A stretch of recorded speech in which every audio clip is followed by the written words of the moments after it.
Kyle Hyde is an agent of chaos, an ex-New York City police detective hell-bent on uncovering the capital T truth about everything and everyone in his way, terrassing through strangers' personal lives with reckless abandon, uprooting details that, more often than not, are frankly none of his business. No matter is too small, no aspect too insignificant for the genius, inquisitive mind of Kyle T. Hyde. The T stands for tenacity. Kyle Hyde isn't above making children cry or old ladies spill their deepest, darkest secrets. But beneath the policeman's piggishness and hard-boiled bravado is a sensitive soul, an ego so frail the slightest error in deduction sends him spiraling into a vortex of self-doubt and existential despondency.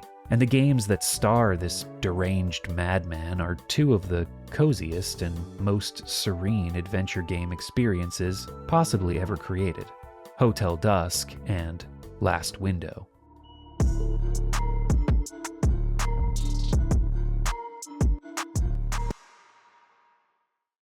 Hotel Dusk, Room 215, and Last Window, The Secret of Cape West were released for the Nintendo DS in 2007 and 2010, respectively. Both are mystery games that have you on the trail of a mystery, interrogating people, finding clues and key items, and solving puzzles using not only the DS's touchscreen controls, but several of the console's other quirky features. They're also notable for needing to be held vertically, like a book, while playing. And the games take advantage of this in several textual and meta-textual ways. Hotel Dusk and Last Window were developed by Sing, who throughout their short lifespan released only 8 games, most of which were adventure titles, kicking things off with Capcom's goofy PS2 horror mystery Glass Rose, which was only released in Japan and Europe. They followed that up with Another Code: Two Memories for the DS, also known as Trace Memory in the US, and its sequel, Another Code R: A Journey into Lost Memories for the Wii.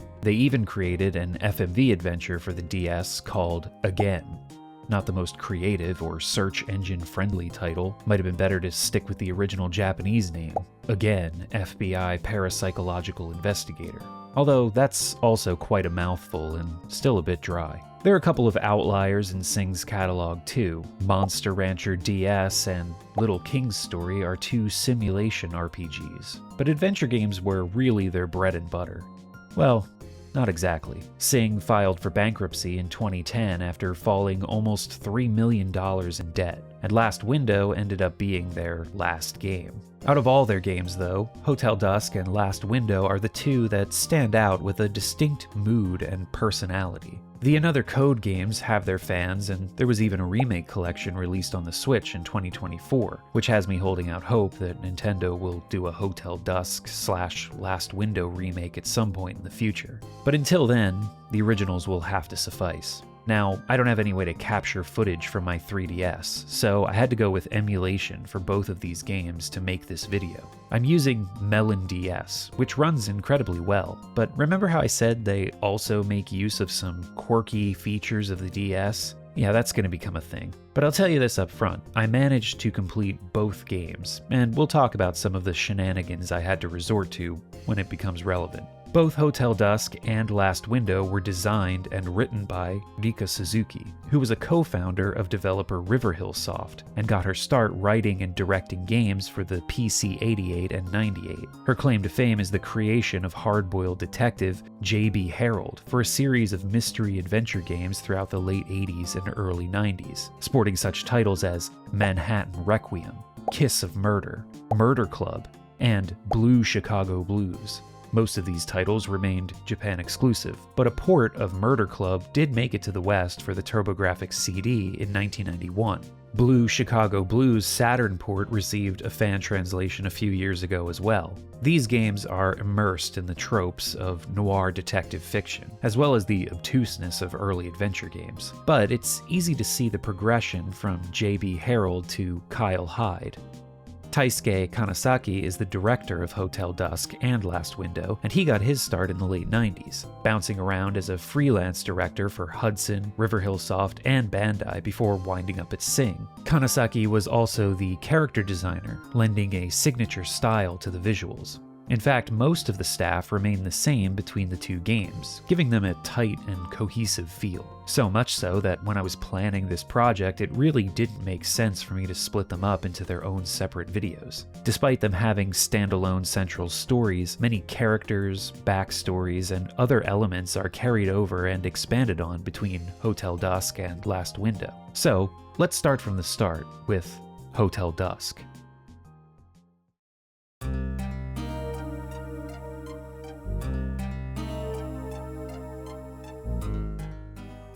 On a lonely road, somewhere on the outskirts of Los Angeles County, sits a place forgotten by time.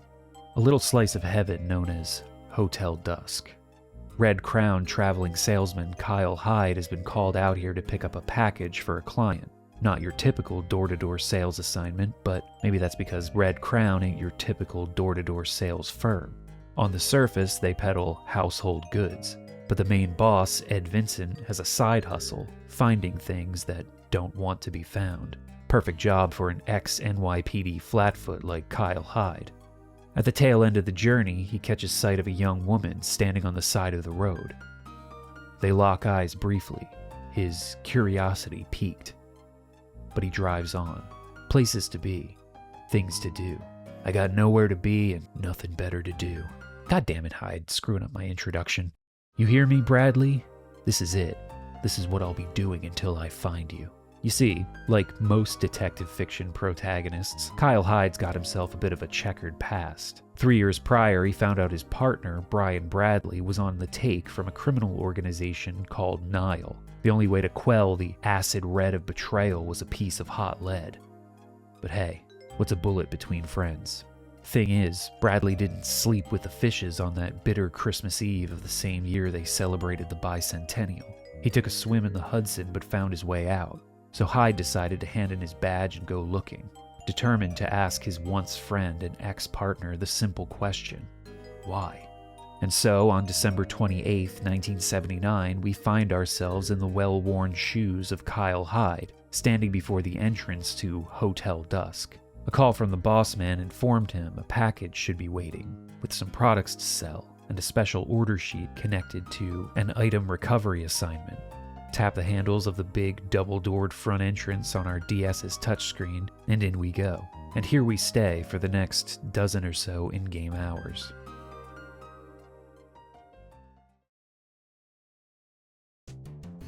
Hotel Dusk is broken up into 10 chapters, each covering either a half-hour or hour-long period throughout the evening of December 28th and the early morning hours of December 29th, 1979. First things first, we need to check in, but nobody's at the front desk. So the devs have worked this simple scenario into a full vertical slice of Hotel Dusk's game design. As mentioned, Hotel Dusk is played by holding the DS vertically. The game even asks if you're left or right-handed, which flips the orientation of the screens and also changes the button mapping. For example, right-handed players use the D-pad to move around. Lefties use the face buttons. On original hardware, there's also an option to add rumble support. I'm a righty, so bear that in mind as I go through the controls and gameplay. The DS's dual screens change depending on what gameplay mode we currently find ourselves in, and there are basically 4 of these: moving, searching, puzzle solving, and talking. For moving sections, the touchscreen shows a basic map of our current location, with an icon in the center representing Hyde. Icons at the bottom of the screen can be used to interact with doors, enter conversation, investigate, and open our notebook, which in this context operates as a menu, giving options such as looking at our inventory, reading short descriptions of any of the characters we've met, saving and loading the game, checking summaries of completed chapters, fiddling with the game settings, and looking at a map of the hotel. The main screen shows a first-person view of our surroundings in fully polygonal 3D glory. Hyde can be controlled with either the D-pad or the stylus. I played all of Hotel Dusk with the D-pad, and for Last Window I switched over to the touchscreen. I think the stylus is better. It makes things a bit smoother, so excuse the herky-jerky movements during the Hotel Dusk footage. Right here in the beginning, we're introduced to the search mode. When we walk up to something interactable, the magnifying glass icon will blink. Tapping it changes the displays. Now we've got Hyde's manly mug on the main screen and a close-up view of the environment on the touchscreen. We can look around in a limited fashion by moving the slider on the bottom right, which is a necessity to search certain objects or find key items at many points throughout the game. Our icons also change. Now we have an open notebook where we can take notes, writing things down with our stylus. This is a neat feature and, on original hardware, really connects you with the player character. Hyde is there on screen jotting details down as we do the same. And using the actual stylus on DS hardware works great. Using a mouse on an emulator, not so much.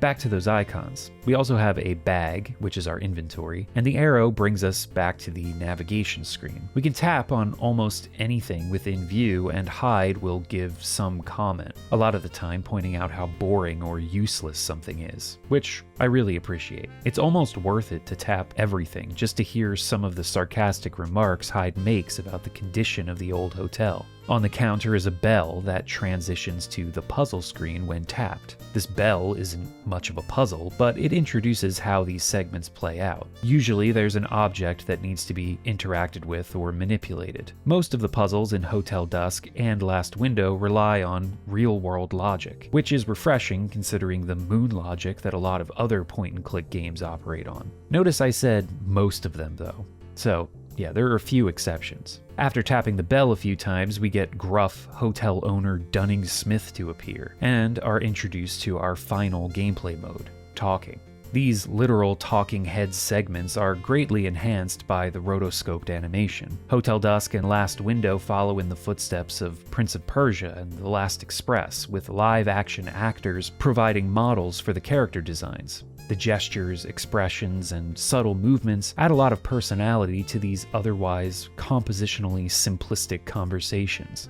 It also makes Hotel Dusk and Last Window stand out among not only other DS games, but other games, period. They're instantly recognizable with their black and white, jittery, pencil-sketched outlines and shadows. It's a minimalist artistic touch, but so much work went into making it look this way. There's a behind-the-scenes video you can watch about this process that was made while the team was working on Last Window that I'll link down in the description. And even during cutscenes, when there's color, it's used in this watercolor-esque style, where the tones bleed out at the edges and some sections of the backgrounds are left without color entirely. As we'll come to see, this color usage, or lack thereof at times, lends to the overall tone and themes of the main story, which deals with loss, misunderstandings, and uncertain memories. There's such cohesion between the artwork, the mood, and the writing. It's just, I don't know, it's so good. Back to the conversation mechanics though. Before we approach the desk, Hyde had an internal question scroll across the top of the main screen that left a question mark box there. At certain points in conversations, we'll be able to ask these questions, choosing them from a separate screen. The question mark boxes come in 3 varieties: white, yellow, and red. White questions are general queries that can be asked to multiple characters. Yellow questions are reserved for specific characters in specific moments, though a lot of the time if you fail to ask the question when it pops up, you'll get a chance later. It'll just be grayed out at that time.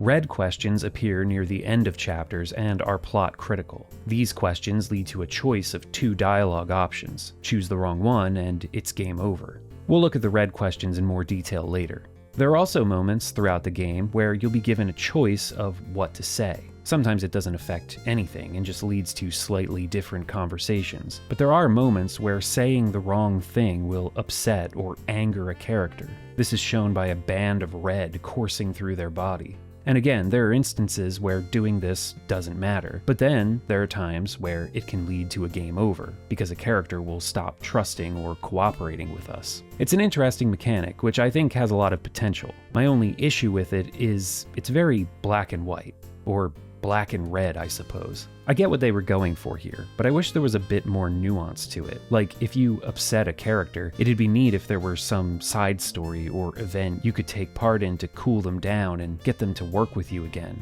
It's a minor complaint, but if the goal is making the player more invested in the world and characters, the two-sided fail then just try again nature of these dialogue choices feels a bit shallow.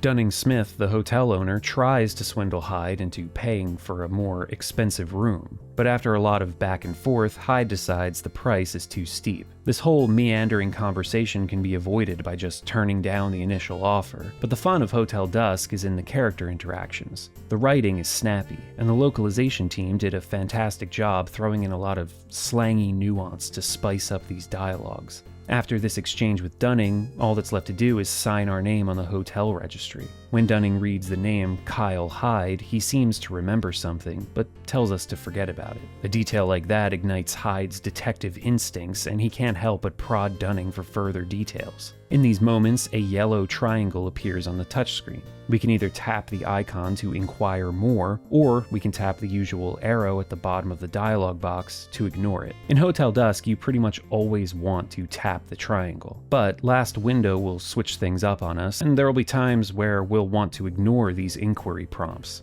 We get to choose between two questions here. You like my name, or what's your problem? Either sounds out of place, so I go with the first one. Good name, isn't it?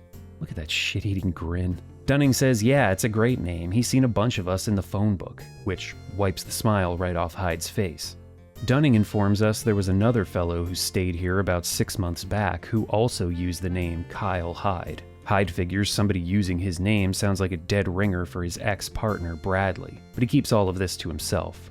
We're handed the key to room 215, and Hyde notices the word Wish engraved on the key fob. That's the name of the room, and the Japanese title of Hotel Dusk is actually Wishurumu Tenshi no Kyoku, or Wish Room, Angel's Memory. Each room in the hotel has its own name, like Courage, Prayer, Daybreak, Success, and so on.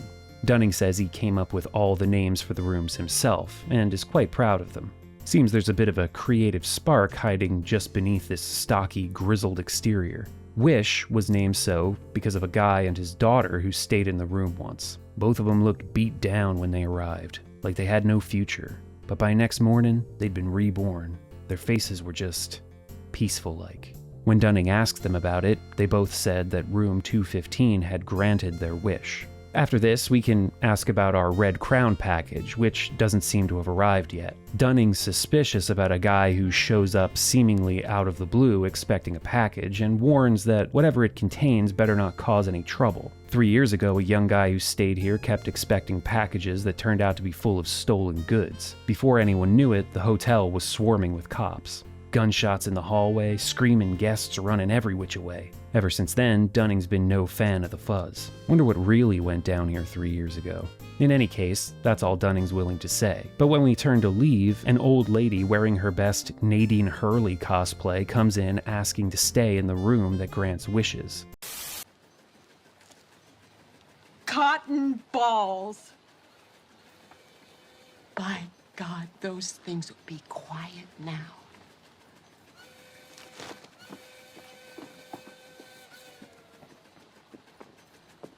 Since Hyde's just been given that room, she'll have to settle for a different one. So we trudge onward to the second floor, where most of the rooms are. Getting around the hotel is pretty straightforward. There's a map inside the hotel brochure we've been given by Dunning, and that appears in our main menu screen now. But using the map's not really necessary. I looked at it once just to check it out, but there's always a mini-map on the touchscreen, and the hotel layout is very simple. Some hallways and rooms are locked initially, but as the game progresses, more parts of the hotel become accessible to us. There's even a shortcut in the form of a set of back stairs in the staff area. It's not Metroidvania or anything, but it's a nice touch. And we've already talked about how Hotel Dusk controls, but one thing I want to point out, and maybe this is just a me problem, but I found myself often just looking at the map screen to move around and disregarding the 3D rendered environments. This isn't really a critique of the game, it's just something I noticed myself doing throughout both games actually. And even though I realized it as I was playing, I couldn't help but keep my eyes glued to the touchscreen and this abstract representation of Hyde instead of what he was actually seeing. I just feel like it's a shame I didn't spend more time looking at the game world while playing. The graphics are simple, but there's some great art direction and detail in the texture work. Baked in lighting, faded paint on the walls, different shadings on the wood to show age. There are a ton of decorations on the walls and in the rooms, doodads and items to check out, plenty of still life paintings that all look almost identical. And I'd say 75% of these decorations have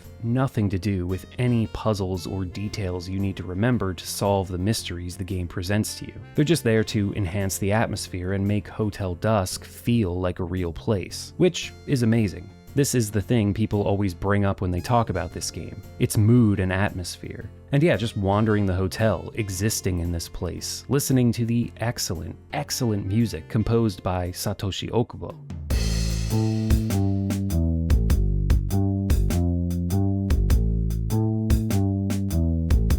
Many of the tracks have this smooth jazz style with light percussion, brushed cymbals, and jangly piano. Very classy, old-school detective film kind of feel.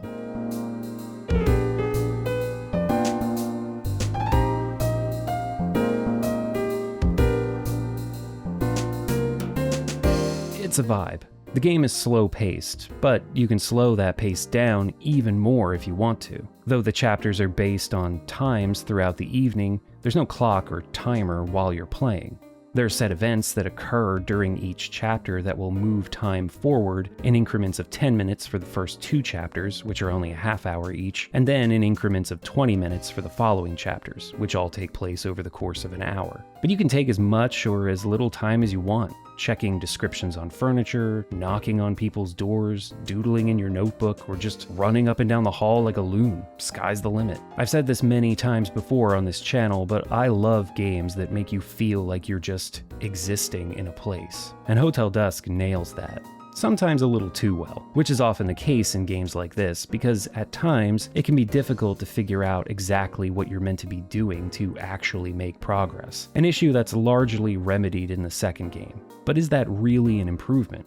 We'll ponder that question more deeply during the last window portion of this video. Just wandering the hotel doesn't present us with much else to do, but there is a mini puzzle of sorts in the form of hidden stickers. These stars with numbers inside, with either a plus or minus sign next to them. The numbers are randomly generated for each playthrough, and there are 7 of them in total. Find them all, solve the equation, and enter that number into the vending machine in the lobby for a special prize. You can also use your change to buy snacks to give to other characters. I don't think this really affects anything though. The special prize in the vending machine is the only thing that can be considered a side quest, and it's really not much of one. It's still kind of fun hunting down those numbers on a first playthrough though.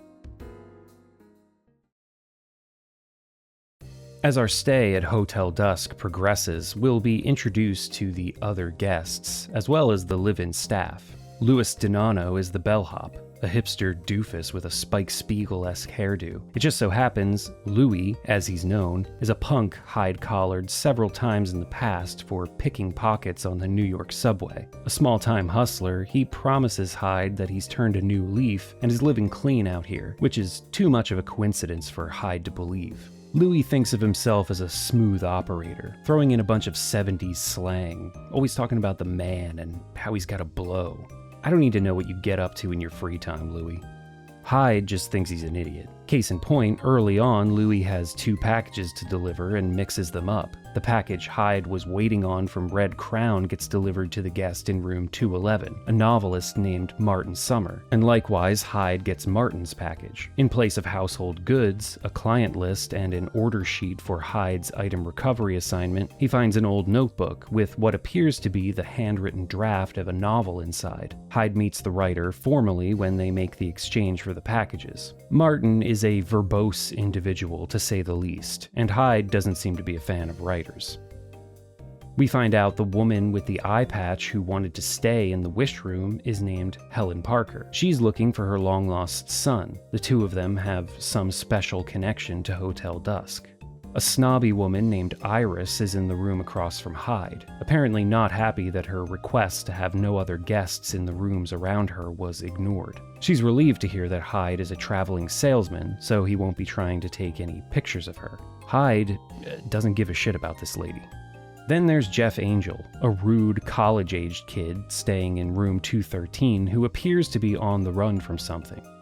Father and daughter Kevin and Melissa Woodward are staying in room 219. Kevin is a surgeon at Robbins Hospital in LA. We learn from interacting with Melissa that her mother is out of the picture, and apparently they're on their way to meet her somewhere. Hyde keeps sticking his nose into their business, often speaking with Melissa in the hallways, and he just can't seem to wrap his head around why the girl's father would have a problem with that.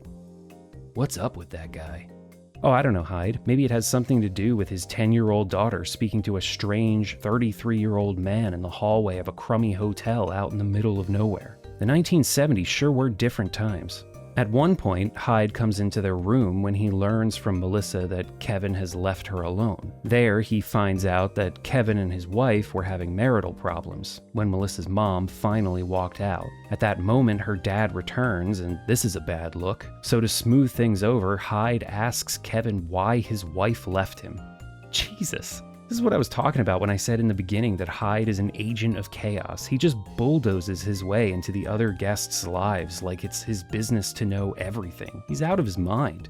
The young woman Hyde had spotted on the road and chose not to give a ride to ends up here as well. Jeff Angel was the one who picked her up and brought her here. She's taken in by Rosa Fox, Hotel Dusk's loud, rambunctious head maid and head cook. In fact, she's the only maid and cook on staff. The young woman doesn't speak, and all she has on her is an old brochure for the hotel and a bracelet with the name Mila engraved on it, which is how they figure out her name. Hyde is shocked when he sees the bracelet, because his old partner Bradley used to wear one just like it with the same name engraved on it. Mila was the name of Bradley's younger sister who passed away.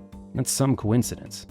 There are a couple other characters who appear regularly, but aren't staying at the hotel. These are Kyle Hyde's boss, Ed Vincent, whom we learn used to be on the LAPD, and Red Crown's secretary, Rachel. She helps out with Hyde's investigations by digging up information. When she pages, Hyde needs to hop to and use his room phone to call her back. She's flirtatious and witty, and there's a slight hint that she and Hyde may have a thing for each other, but it's very low-key. I like the dynamic between them. Also, you'll notice I call Kyle Hyde by his last name while I call all the other characters by their first names. I don't know why that is, I just started doing it and can't stop. Feels weird to call him Kyle.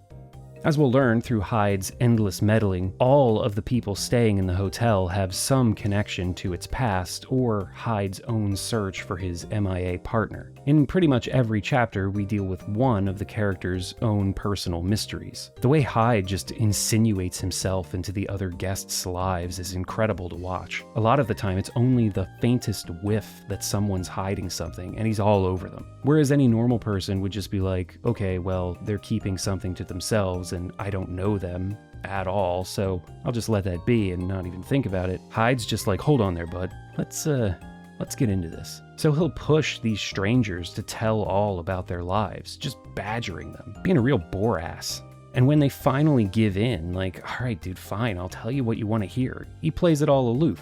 After he pretty much bullies the old lady, Helen Parker, to tell him about her missing son so much that she finally agrees to talk about this painful, deeply personal part of her past. She says, "Would you lend your ear to a sad and shameful story? Are you kidding, lady? Get him a goddamn handkerchief. There's drool pooling at the corner of his lips." At one point, Hyde complains to Louis about the people in the hotel all wanting to yap it up tonight. Oh yeah, Hyde, like you're not begging for it. When grilling Kevin Woodward for like the fourth time throughout the game about his wife who left him, the guy finally breaks down, and Hyde chides him for getting all emotional. No woman likes a coward. I can't even read it. No woman likes a coward, pal. I bet that's why your wife left you high and dry. Seriously? And when Kevin says he'll tell Hyde what happened, he's just like, you want to talk? I'll stand here until I get bored. He's unbelievable. I don't think any of this is bad either. It's just the audacity. He's written like a psychopath. At the end of most chapters, we enter the red question phase of the game. Basically, Hotel Dusk's and Last Window's boss encounters. As Hyde puts the other characters through the ringer, crucial questions will pop up, and we'll then need to inquire further about these pieces of information. We can ask the red questions in any order, and they usually lead to a dialogue choice. Select the right one, and the investigation will continue. Some of these even lead to further questions with further choices. Choosing the wrong dialogue option at any point will lead to a game over. The thing that makes the game overs so funny, to me anyway, is the way the entire tone of the conversation changes. Hyde has this bulldogish, once I get a hold of a bone, I'm never letting go kind of attitude when he's trying to wring the truth out of people. But as soon as the interviewee turns the tables and tells him his deductions are wrong or line of thinking is off base, his whole ego shatters. He turns into this self-doubting, uncertain mess. And it just instantly turns on a dime. Hyde's either at 100 or 0. There's no like, oh, okay, I didn't get that one right, but I have all these other clues and pieces of evidence. It's just, oh my god, I fucked it all. During one failed interrogation, he goes back to his room and calls himself a loser. A 2-bit, no-good, useless loser. Then it says he spends the rest of the night alone in his room and doesn't have the courage to go out again. What? I absolutely love this. Maybe I'm the psychopath. But it's so jarring and ridiculous. This guy's supposed to be the no-nonsense, big bad detective man. But as soon as some snot-nosed punk says, "You're nothing, you know that? I expected more from you," Hyde has a mental breakdown like he let the kid down or something. It sort of pulls double duty in making the player feel like a complete failure too. It also adds this meta layer to Hyde's character. If you play perfectly, you'll never see this fragile side of him. He's always the stoic, Sherlock Holmesian perfect investigator. At least if you only count the versions of Holmes from the original novels. But see the game overs, and you find out he has glass skin. His toughness is all an act. I don't know if this is intentional on Rika Suzuki's part as the writer of these games or not, but I think it's brilliant. It's like a complete deconstruction of the macho detective character type. Each of the game's chapters also have at least one puzzle to solve. As I mentioned earlier, a lot of the time, these will involve finding key items or manipulating objects using the DS touchscreen, and those are easy enough. But there are also some where you need to open and close the DS lid. On Melon DS, you can just map a hotkey, but then there are the ones that make use of the system's multi-touch functionality, which isn't really multi-touch. The DS screen doesn't function like modern touch displays. Instead, when touching different parts of the screen at the same time, the system calculates a midpoint between the two locations. This is how Hotel Dusk and Last Window make these puzzles work. It's also what makes it possible to manipulate things on an emulator. And if you're playing on a phone or tablet, these multi-touch location puzzles aren't an issue. The emulator compensates. However, if you're playing on a PC using a mouse as the DS stylus, this is where you'll run into problems. And this is exactly how I was playing, so I could capture footage for this video. For example, there's a puzzle where you need to flip 2 switches at the same time to reset a breaker. Really simple on original hardware. Not so much when you only have one touch input. There is a method to complete this with a mouse though, and here's the ridiculous way I had to do this puzzle. I needed to click one of the switches to flip it and keep the left mouse button held down while using a hotkey to pause the emulator. Not the game, the emulator. Then I moved the cursor over to the second switch, clicked on it, and unpaused the emulator. After that, I flicked the cursor upwards, still keeping the left button held, and pause the emulator again. This is where that calculation of the center between 2 touch points comes in. You'll notice a highlight has appeared over the red button between the 2 switches, even though nothing is touching it. This is the actual trigger to solve the puzzle. If these steps are done correctly, you can solve this puzzle on emulator, on your PC, using a mouse as the DS stylus. If you thought that was bad, just wait until we get to Last Window when we have to mess around with frame advancing. Anyway, let's talk about the main mystery in Hotel Dusk, because I have a lot to say about how it all comes together. If you'd rather unravel Hotel Dusk's story on your own, then skip to this time to get my final thoughts and move on to the beginnings of the Last Window portion of the video. But if you've played them before, or would just rather listen to me talk about them, go ahead and keep watching.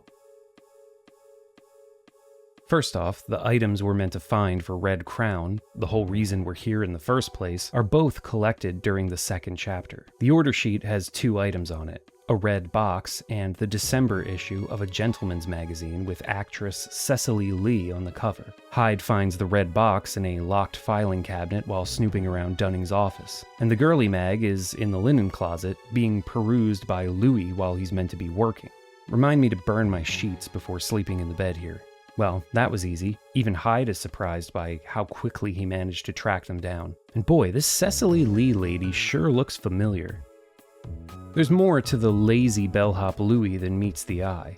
After asking Rachel to dig up some dirt on the kid, we find out he's on the run from Nile, the same criminal organization Hyde and Bradley were investigating. Louis' close friend Danny was involved in Nile's scheme of scamming art collectors out of insurance money and then selling the stolen works, that they themselves stole, back to those same collectors for profit. Danny was working with a guy named Jay, who decided he wanted to rip Nile off. They were planning to steal from Nile's warehouse full of stolen artwork. Jay was particularly interested in a painting of an angel that was incredibly valuable. Danny talked up how he and Louis could get out of the city and start a new life with the kind of money he was looking at making. Only something went wrong with the deal. Danny wound up dead at the hands of Jay. The angel painting disappeared, and so did a whole bag of cash that Danny was carrying that was meant to make it into the hands of Nile. Before biting the dust, Danny told Louis that Jay had been a dirty cop, so Louis split the city without looking back. Only problem is, Nile is still missing a bag of cash, and they think Louis knows where it is. Hyde is intrigued by this dirty cop character, Jay, and after Louis shows him a photo of Danny and Jay, there's no doubt about it. It's Bradley. Realizing they were both betrayed by the same guy, and Louis wound up with a dead friend out of the deal, the two decide to team up to find clues around the hotel. This is a reluctant partnership on Hyde's part in the beginning, but Louis actually proves pretty sly and useful, and the two strike up a genuine friendship as the story goes along. I like how Louis' character develops. He starts off as a goofball, but after you see what he went through and how determined he is to help Hyde, he becomes pretty endearing. I like their more chill moments, like hanging out in the hotel bar, where Louis works as the bartender in the evenings. At one point, Hyde even confides in Louis about his past, how his old man was a safecracker who ate it during what was supposed to be his final job before making a clean break with his old life. More on that when we get to Last Window. Hyde and Louis also clown around and play a game of makeshift bowling in one of the back hallways. And as you would expect from a couple of dudes fucking around with a bowling ball not in a bowling alley, they end up breaking one of the potted plants in the hall and getting reprimanded by Rosa. Man-children will be man-children, I guess. They do find a key to the hotel wine cellar hidden inside that potted plant though. So it wasn't all for nothing, Rosa, but we'll come back to that. Much earlier on, with Louis' help, Hyde manages to get into room 217, one of several rooms that have been out of commission for the past 6 months. The room interests Hyde because while poking around Dunning's office earlier, he found a registration card for the other Kyle Hyde, and saw that was the room where he stayed. In 217, Hyde finds a photo of a father and daughter, along with Bradley's old lighter, confirming his suspicion that the man who used his name was his old partner. That angel painting Bradley was interested in and other connections to the art world start cropping up as well. Martin Summer has a bookmark with a reprint of that same painting on it. Martin informs us it's called Angel Opening a Door, and was painted by a 19th century British artist named Marcel Osterzone, whose works have just begun to come to prominence within the last decade or so. Through some conversations with Mila, conducted by having her write in Hyde's notebook, we find out that her father, Robert Evans, used to own an art gallery in Santa Monica called Gallery May. Melissa's mother, Grace, used to work at that art gallery. However, we find out from Ed that the gallery closed 7 years ago. Afterwards, Evans disappeared. The only other thing Ed could dig up was that Evans's wife, Mary, died in a plane crash in 1960. Iris also knew Grace. In fact, by following her story, we find out Grace is Iris's older half-sister. This makes Iris Melissa's aunt, though the two don't know that. Iris doesn't even realize that Kevin is Grace's husband. Iris and Grace shared the same mother and never knew their biological fathers. After their mother died in a plane crash, supposedly the same plane crash in 1960 that killed Evans's wife as well, the two were sent to different orphanages. They met once later in life, but Iris didn't keep in touch. She was ashamed of her own life after she found out Grace had gone to college, worked in an art gallery, and was engaged to a doctor at the time. Iris then followed her dream of becoming an actress. She struggled at first, but by the time of Hotel Dusk's events, was slowly gaining prominence with small roles on television and some modeling gigs. It's unclear if Cecily Lee or Iris is her real name. 6 months prior to the events of the game, she received a letter from Grace with a cassette tape, instructing her to go to Hotel Dusk on December 28th and give the tape to the man who paints angels.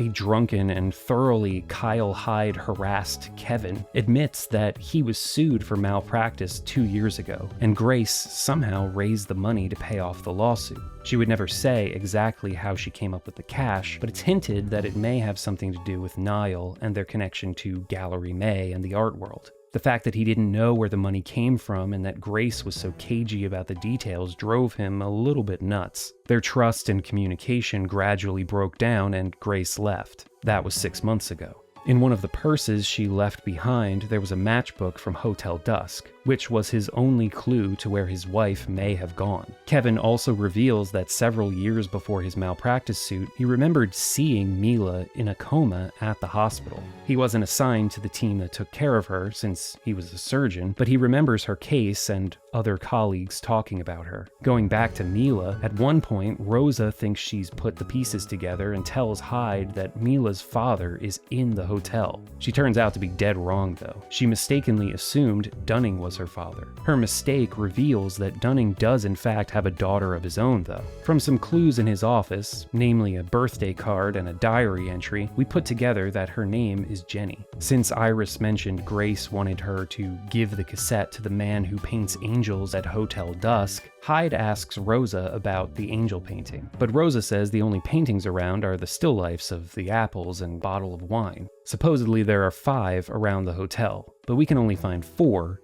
each with a different number of apples. Scrutinizing the paintings reveals hidden letters on each one. The last painting is in the special suite, the room on the first floor that Dunning tried to sell us on in the beginning of the game. With Rosa's help, we enter that room and check the final painting. The hidden letters reveal the name Jenny. At this point, you may already be putting some of these pieces together, but bear with me a bit as I connect some more dots. We'll get back to those paintings. After finding that last hidden letter, Mila collapses, and we need to give her mouth-to-mouth to resuscitate her. Hyde's face is on one screen and Mila's is on the other. We perform the procedure by closing the DS lid and opening it again, pressing their faces together, which I thought was clever. After Mila comes to, she has her voice back. Hyde's kiss broke the silence spell. Mila reveals that she's been in this room before, 10 years ago, playing with a girl named Jenny. Mila's father, Robert Evans, brought her here. He told her to wait and play with Jenny a while, and during that time, a strange man came into the room and kidnapped Jenny. During this violent event, Mila was knocked unconscious and slipped into a coma when she was just 9 years old. She awoke about 6 months ago, and ever since then, she's been searching for her father. After this, we run into Kevin, who reveals that Mila's father came to visit her once a month ever since she first entered the hospital, but he stopped coming just before she woke up. And right before she woke up, a new person dropped by just once. Another man who signed his name Kyle Hyde in the visitor log. So now we know how Mila got Bradley's bracelet. But why?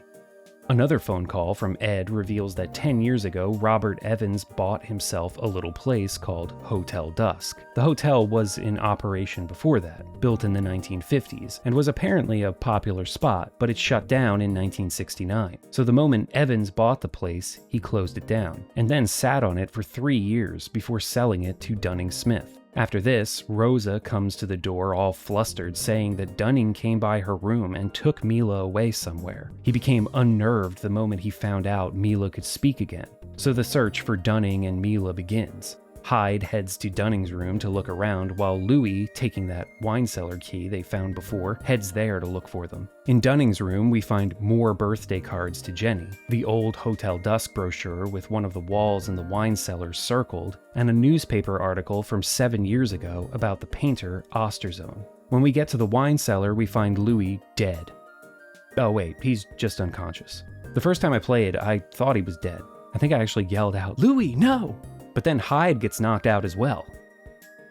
Ooh, a freaking brick to the back of the skull. I'm surprised they're not dead. Rosa wakes both Louis and Hyde, and after an exposition dump, laying out the timeline of events and making sure everyone's up to speed on the details of the story, especially the player, we complete a puzzle and find a hidden doorway in the wine cellar, leading to the basement.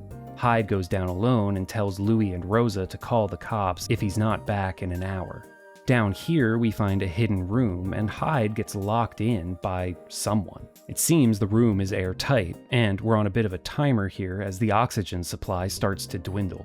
The puzzle here is the most complex and perplexing in the entire game, so I had to attempt this a few times before figuring it out. There's some books about Osterzone on a shelf, and one of them is a photo with a date on the back. There's also a desk with an early computer on top, which looks similar to this Lanier no-problem word processor that I found by searching for word processors from 1979. Apparently this model was introduced in 1977. But anyway, I'm getting off track. In one of the desk drawers is a lockbox, and entering the date from the photo opens it to reveal a letter from Evans to Dunning about some secret they have. The letter is dated September 9th, 1972, 3 years after Jenny's disappearance, and about the time Evans would have sold the hotel to Dunning. In the letter, Evans says if Dunning finishes their plan, Jenny will be returned to him. At the bottom is some text that appears to be in code. Seems we'll need to use the word processor to decipher this, but the thing won't turn on, even though it's plugged in.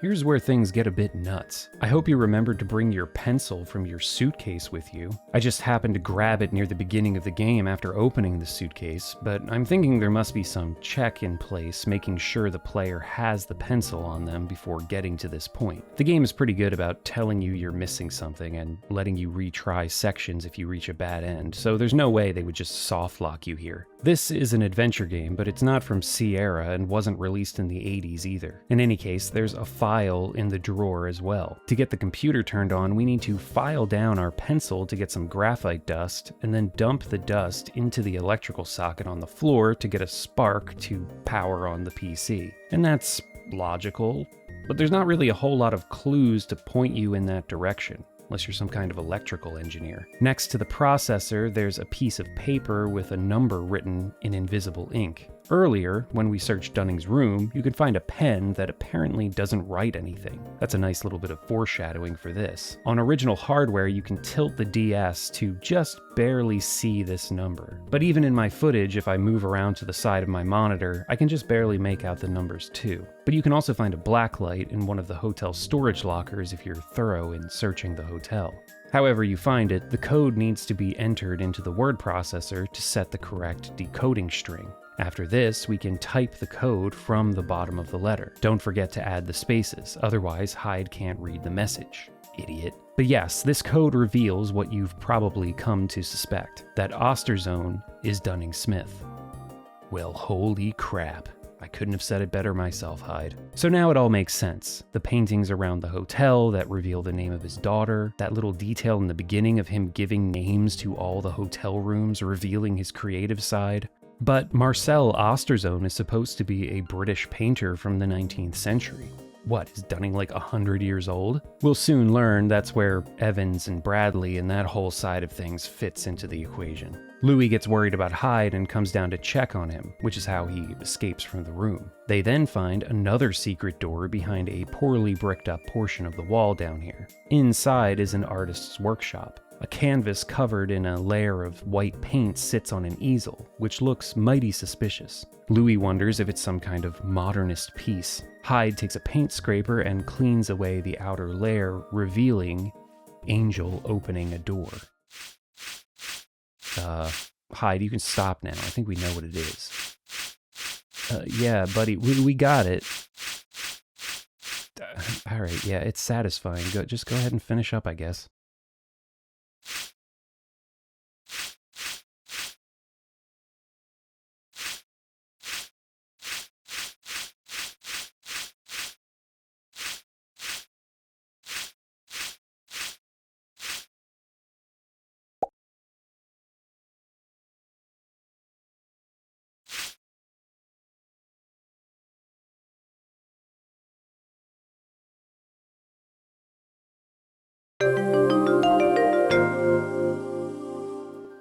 Damn, I'm good.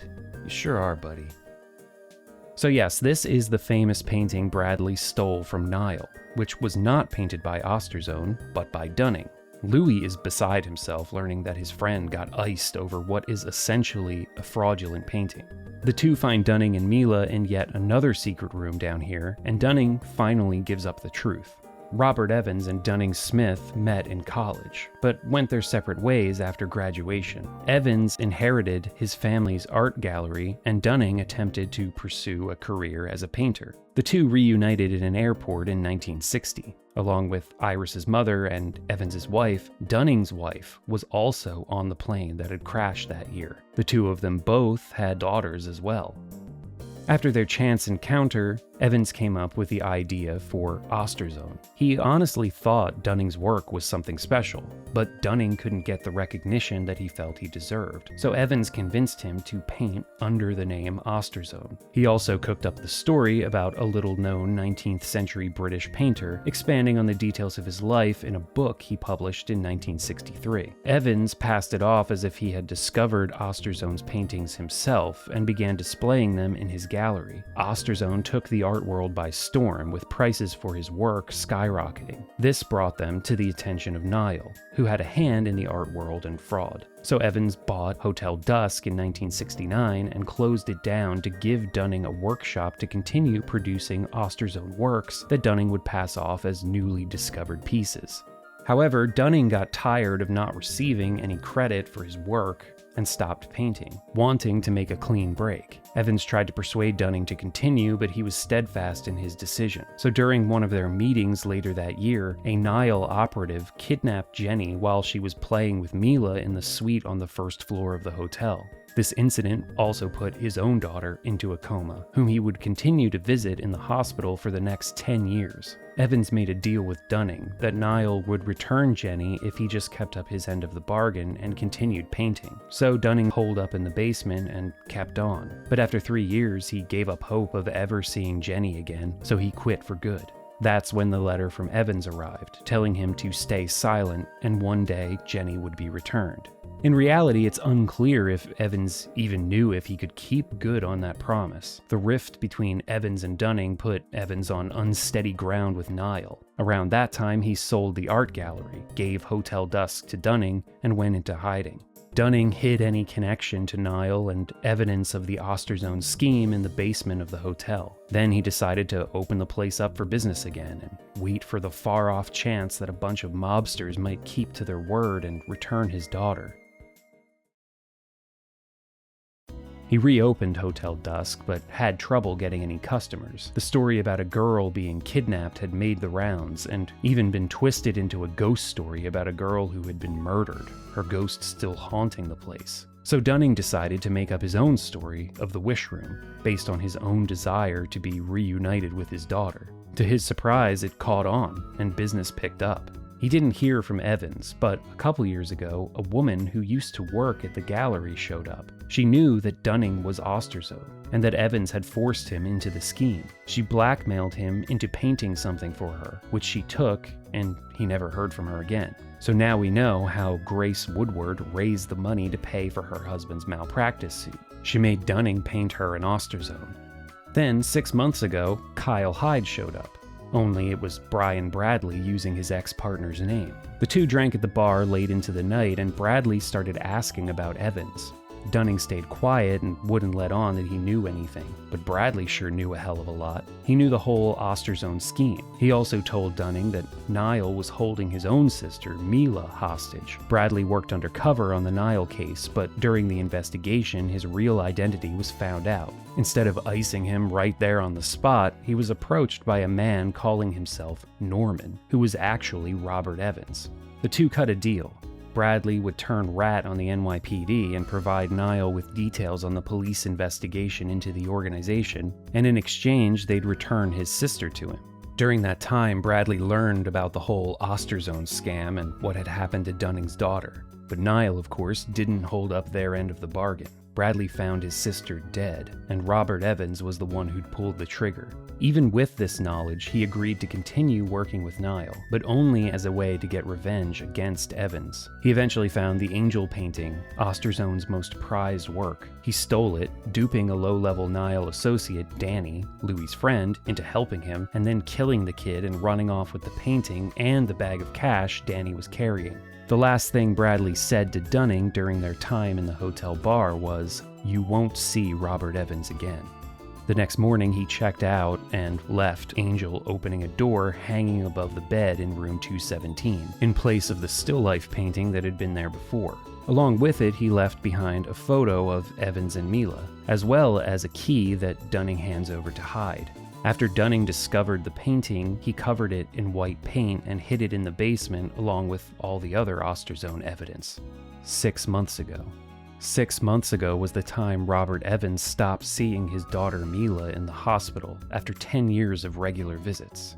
6 months ago was also the time a man using the name Kyle Hyde visited Mila and left her the bracelet bearing the same name as his dead sister. After all the revelations, Hyde calls Ed to fill him in on what went down and the secrets behind Hotel Dusk, telling him how Bradley had left all these little clues around the hotel, almost as if he knew Hyde would show up here one day. Funny he should mention that, because Ed just got off the phone with the client, who said he wasn't bothered about getting the items back. Thinking back to the key Dunning got from Bradley, Hyde tries it on the small red box, and inside is a letter from Bradley. When Bradley heard that Hyde had quit the force, he arranged for him to come out here. He knew Hyde would be able to uncover the truth about the hotel and what had happened to him. "You're a damn bulldog, Hyde. I knew you wouldn't let it go. You're telling me." Bradley says he's on the run from Niall and the cops now, so Hyde should give up the search and let him go. "I'm a ghost now." As Hyde goes to check out the next morning, we run into the other guests, as well as Louis, and say some parting words, then hand in our key to Dunning. As Hyde leaves through the front doors, there are actually a couple ways this can go down. If you reached any game overs and hit retry, Hyde will leave alone. But if you never had a game over, or when you got one you loaded your last save instead of choosing retry, Mila will appear and ask to come along. The two leave Hotel Dusk together, driving down that long, lonely road into the big blue horizon.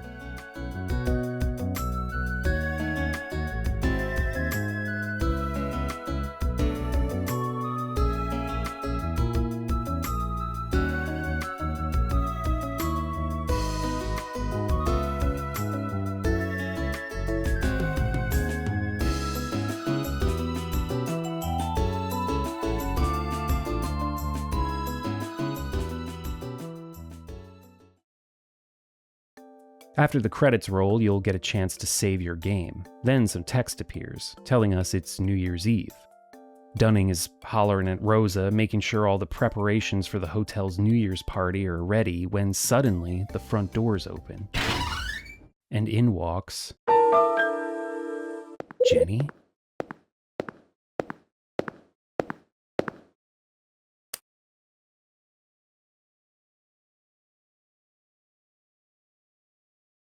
Turns out Hotel Dusk also has a New Game Plus mode. If you load up your ending save, the game will start over. There's not much different in a second playthrough, but at one point, Louis will hand you a cassette tape with a coded message. Near the end, you can use the word processor to decode that message before decoding the one in the letter from Robert Evans. At the end of the game, when you talk to Louis before leaving the hotel, you tell him the message and can access room 220, the only room you can't enter during the course of the game. Inside is a memento from Mila's childhood, a pink rabbit doll. This pink rabbit doll is Pinky Rabbit, basically the hidden mascot of these games. It's a cartoon Hyde remembers watching when he was a kid. You can catch an episode on the television at the front desk during one part of the game. It's not a whole animated thing, just a still image, but Hyde gets a bit sentimental about it. A Pinky Rabbit doll is also the prize from the vending machine after finding all the star stickers on a first playthrough. This can be given to Melissa. In the second playthrough, the doll is switched for lipstick, which can be given to Iris.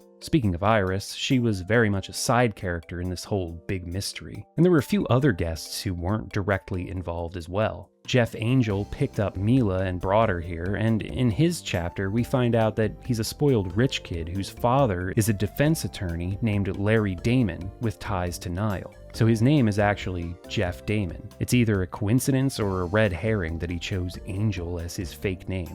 He's on the run after robbing 20 grand and a pistol from his father's home office. It's all a ploy to get back at his papa. Yeah, he calls his dad Papa. Freaking Nepo baby. The whole robbery was a cry for attention, so Hyde tells him to man up and face his father. Martin Summer, the writer, was the one who reveals the information that Osterzone is the painter of Angel opening a door. And it turns out, Martin is also a fraud. He stole his debut novel, The Secret Word, from a friend and fellow aspiring writer named Alan Parker, who disappeared after this betrayal. Alan shares a last name with Helen, who is looking for her lost son. When Helen was younger, she worked as a stage magician, but quit to start a family. The allure of show business was too strong, though, and she eventually left her family to go back to being a magician. She hadn't seen her son, Alan, in almost 20 years after that point, but a chance booking at the grand opening of Hotel Dusk in 1959 reunited them. They decided they would return to the hotel every 10 years to see each other again, which is a bit strange, but I guess if your mom runs away from home to be a magician, you've seen weirder stuff. They met again in 1969, and since that time, Helen has retired from the stage and wishes to reunite with her family. In that interim 10 years, Alan had his dreams of becoming a writer destroyed by his best friend and had gone into hiding. So I guess he wasn't up for a trip with mom. At the end of the game, we find out in a letter from Martin that he and Helen met. He's planning to tell the world he stole his debut novel from Alan in order to get some media attention that will hopefully reach him. Martin plans to keep in touch with Helen, and hopefully the three of them can meet sometime in the future.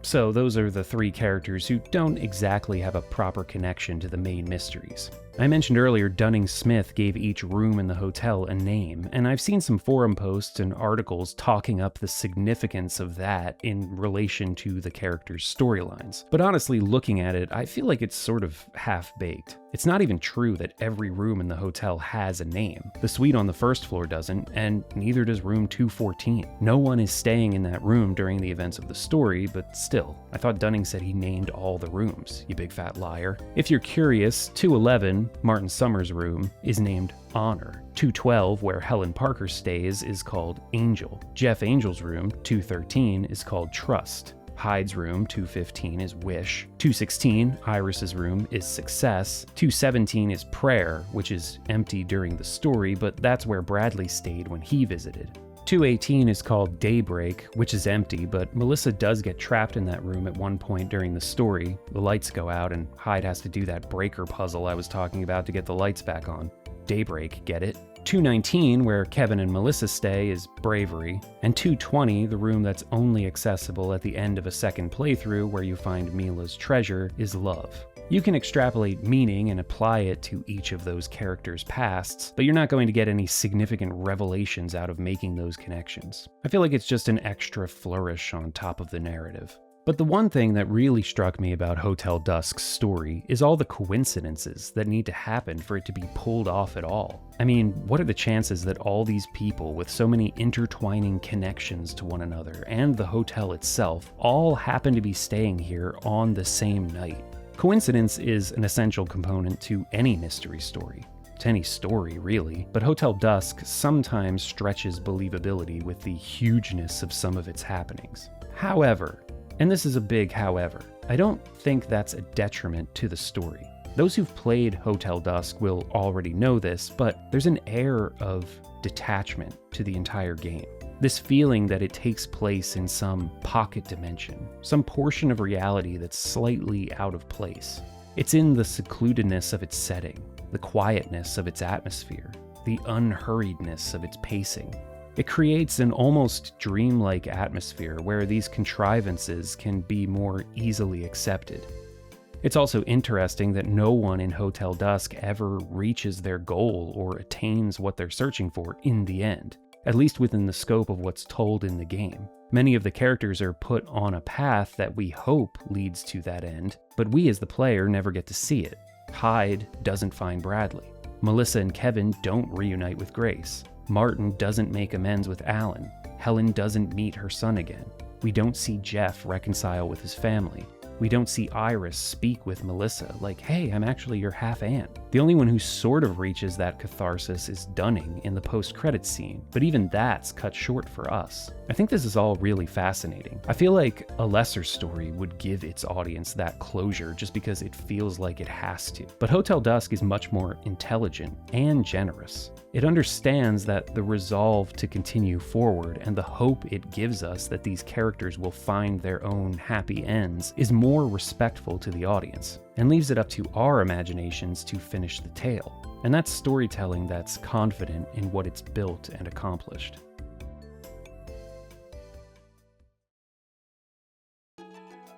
Hotel Dusk is a fantastic adventure game with an intriguing mystery and excellent cast of quirky characters. The laid-back atmosphere invites you to sink into its world, and those who are up for that kind of slow-paced experience will undoubtedly fall in love with it.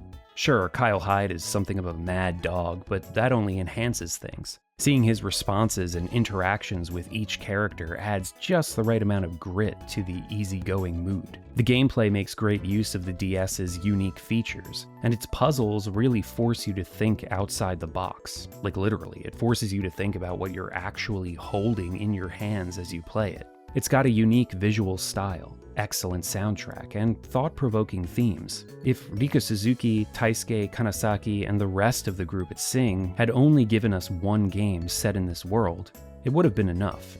But hey, they gave us two.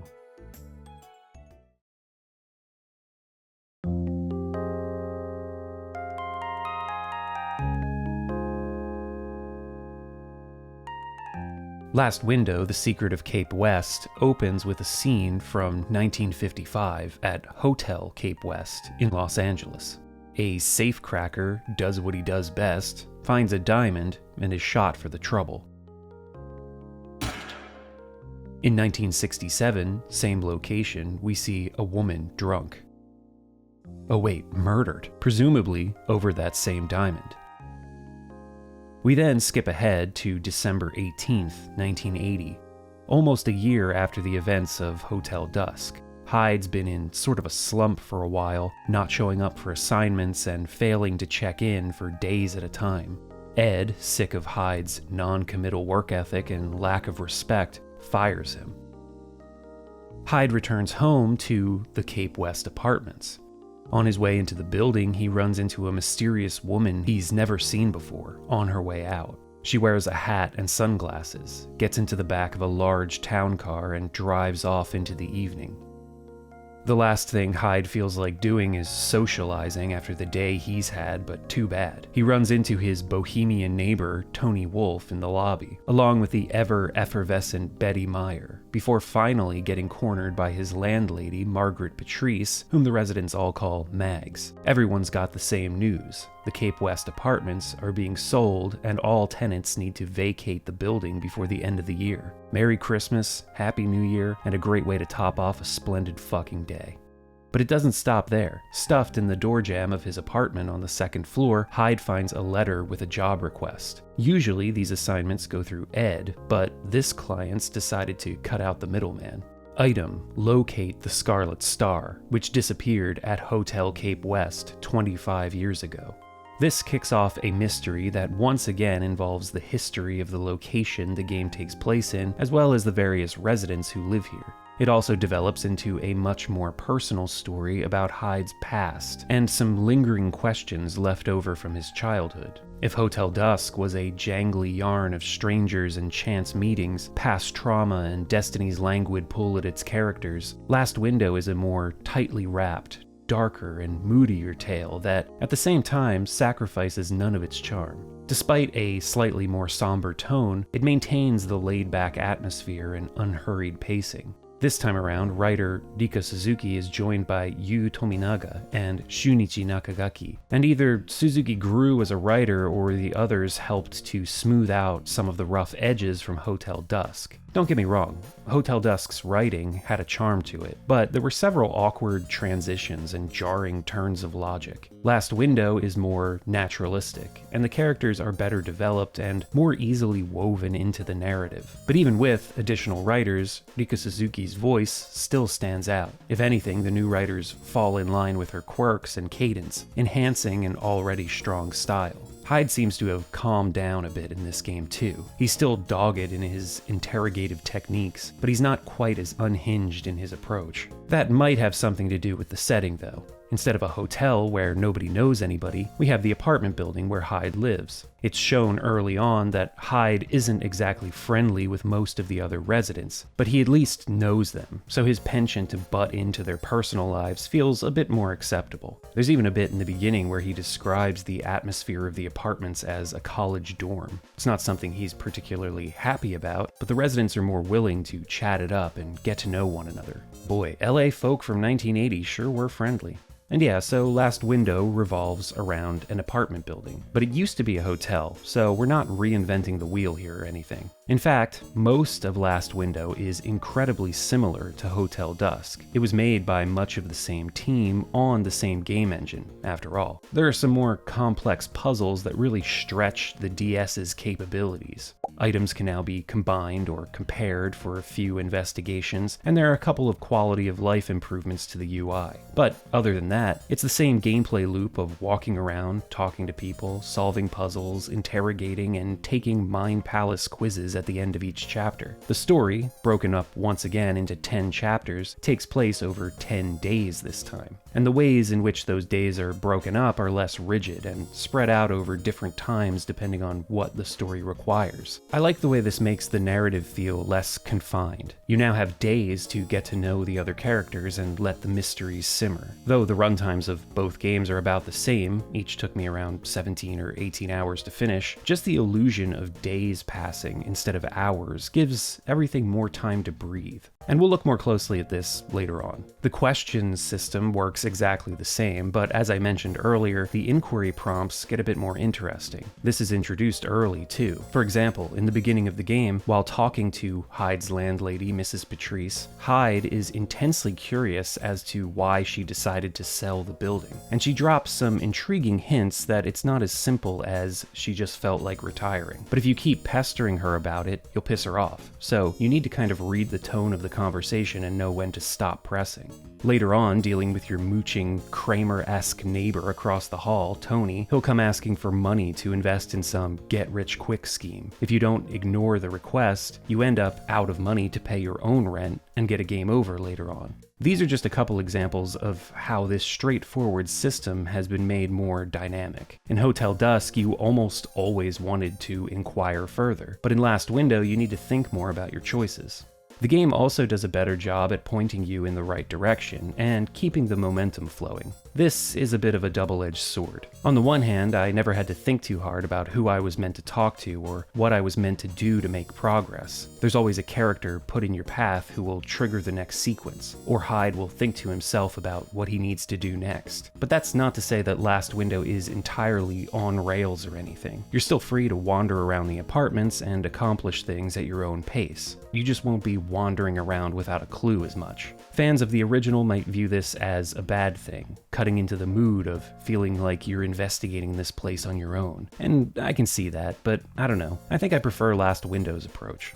The biggest addition to the sequel is the novelization of the game's events presented in the form of a book called Last Window, written by Martin Summer and published in 1990, 10 years after the events of the game. The descriptions within the novel change slightly depending on your choices throughout a playthrough as well, which is a nice touch. And this thing is pretty beefy. The completed novel is probably the length of a real-world novella. Impressive for a thing that's meant to function as a summary of events. I also like how the bookmark is the angel painting bookmark that Martin Summer had in Hotel Dusk. That angel painting actually shows up again as a reprint hanging in the apartment of one of the Cape West residents. Anyway, this novel basically replaces the chapter summaries from the last game, although Last Window still has chapter summaries in the menu. They're just incredibly short. Now, the novel is cool, but what's even cooler are the classified notes at the end of each chapter of it. If you keep these sealed throughout the entire playthrough, you'll unlock a couple of extras once you've beaten the game. Some mini-games that you play during the story become playable from the main menu, but honestly, I think the insights you gain from opening the sealed files far outweighs those extras. Each file contains notes from Martin Summer, detailing his opinions on Hyde, as well as interviews he conducted with other characters from both Hotel Dusk and Last Window during his research and time writing the novel, Last Window. It's a really neat metatextual bonus. You get this kaleidoscopic view of Hyde and the events of the story that are sometimes tongue-in-cheek, but often insightful. It's a lot of fun. And having that extra layer on top of the gameplay and events of the actual narrative just adds to the comfiness of the whole thing. You can play for a while, then kick back and read the novel for a bit. Dig into these sort of fourth wall breaking notes. It's great.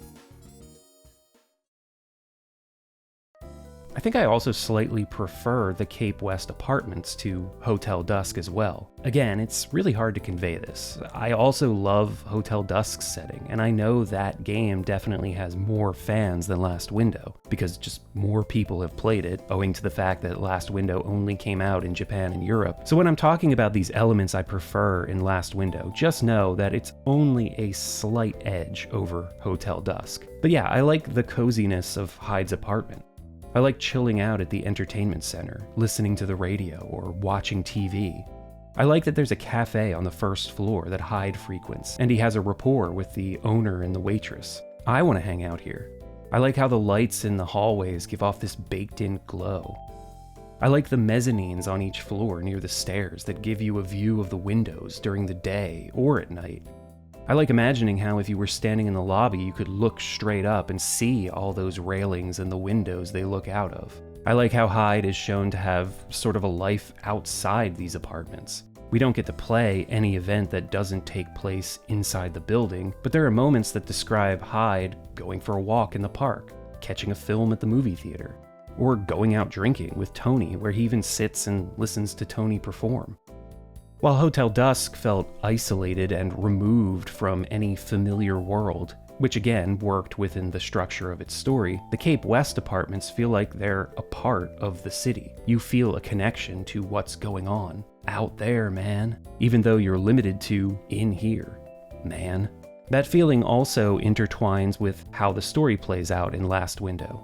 It has a much broader scope. In my head, I feel like I should prefer the cut-off, detached setting of Hotel Dusk.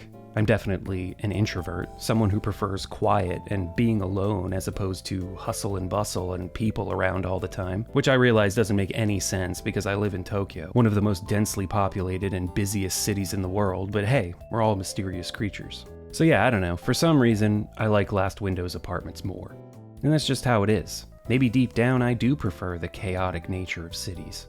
As for the presentation, Last Window features the same wonderfully rotoscoped character animations and black and white pencil-drawn aesthetic. The story sequences have a more noir detective comic style compared to the rest of the visuals.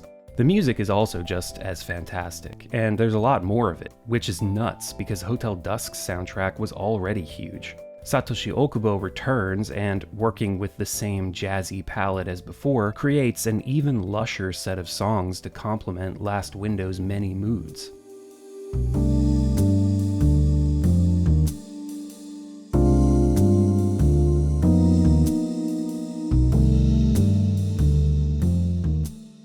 Music is also more integrated into Last Window's story. We've got Tony, the wannabe musician across the hall, but there are also a couple moments where music plays a vital role in the plot.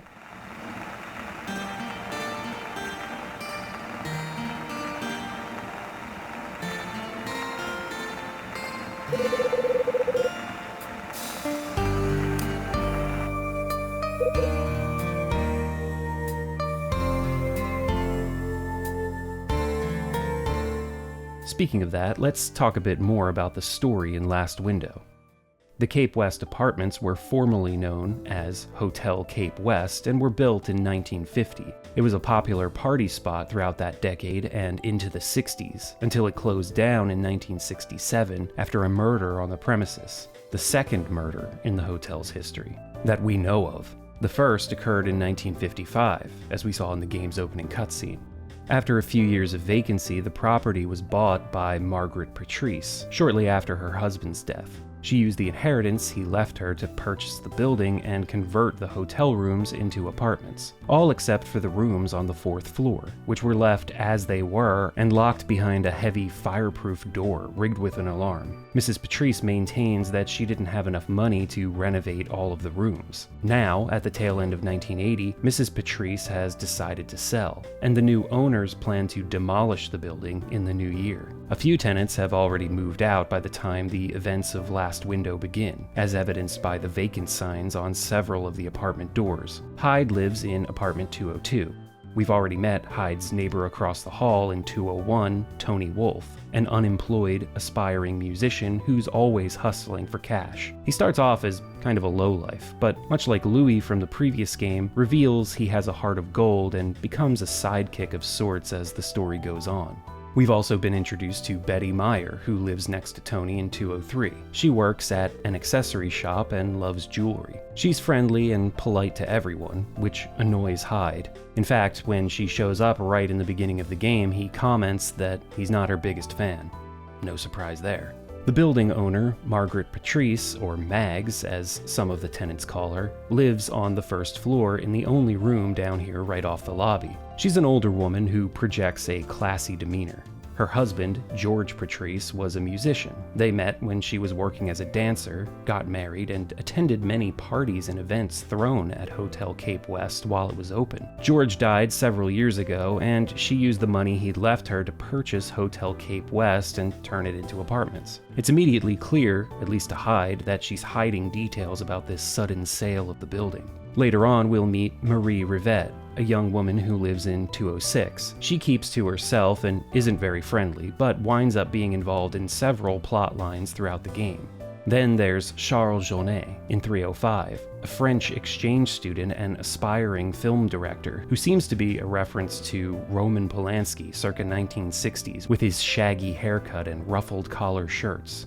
Dylan Fitcher is the building's impromptu handyman, living in room 304. He's not been officially hired in that capacity, but was sort of just given the role after he proved to have some experience handling repairs and such. It's a role he cherishes because it allows him to keep tabs on the other tenants. He claims to be a fan of cop shows and takes an interest in Hyde after learning of his past as a detective. Hyde treats Dylan like he's some kind of creep, which admittedly he is, but Dylan's more like Hyde than I think Hyde would like to concede. "You have to admit, it's fun to uncover a secret about somebody," Dylan says at one point, but if I told you that was something Hyde said, you probably wouldn't even bat an eye. Frank Raver in 302 is a grumpy old retired LAPD detective who worked a case involving Hotel Cape West, and now he lives here as a resident. What are the odds? Will White is another salesman who lives in 306. He comes off as arrogant and seems to have a bone to pick with Hyde. Rounding out the building's regulars are Sidney Reagan, owner of Lucky's Cafe, which operates on the building's 1st floor, and his daughter Claire, who works there as a waitress. Sidney, who's been operating the cafe since the apartments opened, previously worked in the restaurant when the building was a hotel, so he knows a lot about the place's history. Ed Vincent and Rachel return, of course, and there are several non-residents involved in the building's mysteries, and a few related to Hyde's past who appear, one of whom is Hyde's mother, Jeannie, who calls him on the morning of the 2nd day, which I was really surprised by when that happened. Hyde in Hotel Dusk is sort of this monolith, but in Last Window we get to chip away at that surface by learning more about his family. His mom works as a nurse in New Jersey. She met Hyde's father, Chris, while working at a hospital in Los Angeles and knew of his criminal background. Still, the two fell in love and married, and then along came Hyde, who I imagine was born with that expression on his face. After Hyde's father died, the mother and son moved to Manhattan. We actually get this detail during Hotel Dusk in an early conversation with Louis, where Hyde mentions he was born in LA and only moved out to NYC with his mom after his dad passed. Hyde's mom doesn't appear much throughout the game and only ever through phone calls, but she provides this window, pardon the pun, into Hyde's character. Their relationship is painted very subtly and realistically. Jeannie cares a lot about her son, but understands his independent and detached way of being. It becomes clear that Hyde also cares a great deal about his mother, the woman who raised him by herself, though he's not the best at showing it. There's this unspoken understanding between the two of them, though, further cemented by familial tragedy. It's a really interesting relationship that provides Hyde with a ton of extra depth. Hyde's mom was hoping that after he became a detective, he would look into his father's murder and figure out what happened. I don't know why she thought that. Hyde worked for the NYPD and the murder took place in LA. I don't know how forthcoming cops are about the details of cold cases to other cops outside the jurisdiction. But anyway, it doesn't matter. During his time with the NYPD, Hyde never pursued the details. Then he quit the force at 30 and became a traveling salesman for Red Crown. By the way, it's also pretty much unheard of for someone to join the police and automatically become detective without putting in any time as a beat cop, but Kyle Hyde's a fucking superstar, what can I say? Anyway, it's pretty obvious that whatever happened to Hyde's dad is connected to the secret of Cape West. That's the subtitle of the game. I mean, a safecracker getting shot was the very first thing that happened in the opening cutscene. That's a detail that Hyde doesn't know yet, but we as the player are privy to. A large portion of Hyde's investigation leads him to Cape West's 4th floor. As we've already learned, it's been left in the same state as 13 years ago, never renovated and practically entombed behind a heavy-duty, alarm-rigged, fireproof door. Getting through that door is quite the puzzle. Again, on original hardware, it's not an issue, but on emulator, you have to map a hotkey to frame advance. The puzzle involves turning off the alarm by flipping 2 breaker switches at the same time. So you need to flip one, pause the emulation, tap the frame advance key while moving the cursor over to the other switch, then flip that one and unpause the emulator. This fools the game into accepting that you flipped both switches at the same time. It all has to do with that center location trick, but for some reason this time around, just pausing the emulator doesn't work. You need to frame advance. Maybe the devs made the window for the trigger tighter. The frame advance thing comes into play in several puzzles throughout Last Window, so leave that hotkey mapped. After opening the door, you also need to place a doorstop in the way. Otherwise, the door will shut and lock again, trapping you inside, which will lead to a game over. Exploring the 4th floor was my favorite part of Last Window. For one, spooky up here. The whole place is dimly lit, covered in dust, and stuck in time. Hyde can only explore at specific times throughout the game, though once you gain access, you could technically go there whenever you wanted. You'll just more than likely get caught and kicked out of your apartment for being in a restricted part of the building. After December 25th, the power to the 4th floor is cut off, and it needs to be explored by flashlight. Even on the map, on the touchscreen, visibility is limited to a cone of light. Most of the rooms are locked at first, and things gradually open up as more of the hotel's history is revealed. It felt like a great physical representation of how much progress you've made in the investigation.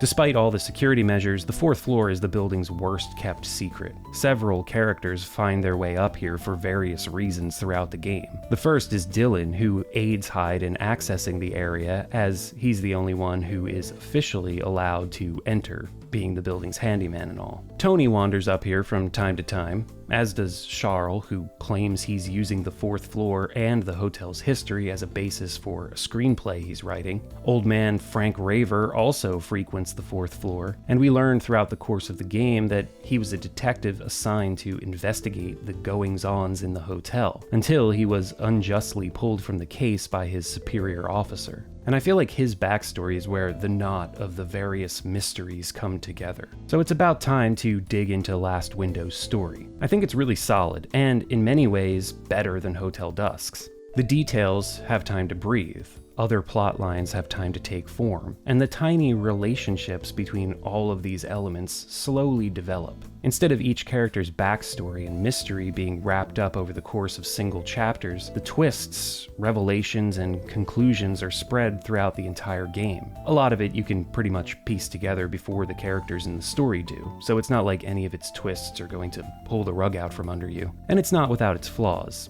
It ain't gonna stand toe-to-toe with an Agatha Christie or Raymond Chandler novel, but it's good. It's a really well-told mystery that juggles a lot of storylines and pulls them all together pretty cleanly. I'm very impressed by how it manages that. So, if you want to experience it on your own, skip to this time to go to the conclusion of this video, where I'll give my final thoughts on it, as well as talk about some Hotel Dusk, Last Window offshoots, and what Riko Suzuki has been up to recently. But of course, if you've already played the game, or are just interested in my analysis, then by all means, keep watching. I mentioned Frank Raver is kind of the knot in the middle of this thing, but to get the full effect of how that all comes together, we'll need to work our way toward him. One of the first characters Hyde gets involved with is Marie Rivette, the widow from 206. She's being hounded by a mystery man who creeps around the apartment building. However, when this person is first introduced, we're not sure what he's here for. He reveals he knows about Hyde's past as a detective and about Hyde's father, but he knows a lot about the other residents of Cape West too, so it's initially unclear what his motives are. With the help of Rachel, we learn this guy is Rex Foster, an ex-journalist turned insurance investigator who's looking into events surrounding the deaths of Marie's older brother Mike Porter 13 years ago and the recent death of her husband Peter Rivette. Both of them died in car accidents, and both of them left large inheritances to be distributed to Marie. Rex, Marie, her brother, her husband, and the inheritance money are all connected to Cape West, of course. While investigating Marie, Hyde learns bits and pieces about Cape West's history from Sydney, the cafe owner, and Mrs. Patrice, as well as some other characters. At the same time, he's also trying to figure out who left him the order sheet to find the Scarlet Star and how it all relates to his father's murder. That latter investigation, the one about the order sheet, includes so much misdirection and so many red herrings that you could write an entire essay on how it all plays out. It involves a vacated apartment in the building, a misaligned typewriter, several follow-up letters and phone calls, a crappy film taken by Charles Genet that you have to print in his makeshift red light room that he's constructed in the bathroom of his apartment. It's a ride, man. We'll get to it. Going back to Marie, it turns out she's not the con artist that Rex Foster and the insurance company believe her to be. She's just a woman who got tangled up in the illegal affairs of two men she trusted. Both her brother and future husband worked at Hotel Cape West. And as Hyde discovers during several conversations and excursions to the fourth floor, Cape West was actually the headquarters for a criminal organization known as Condor. They operated a jewelry heist ring and used the lavish hotel parties, which they dubbed Scarlet Stars, as cover to find buyers for the valuables they'd been stealing. The fact that the parties were called Scarlet Star and that there's an actual jewel called the Scarlet Star makes things confusing at times, but yeah, those are two separate things. Marie's brother Mike conducted some of these illegal transactions along with his friend Peter Rivette. At that time, Marie and Peter, her eventual husband, weren't well acquainted. Mike and Peter were also involved in Condor's messier business practices, specifically cleaning up any dead bodies that happened to turn up on the premises.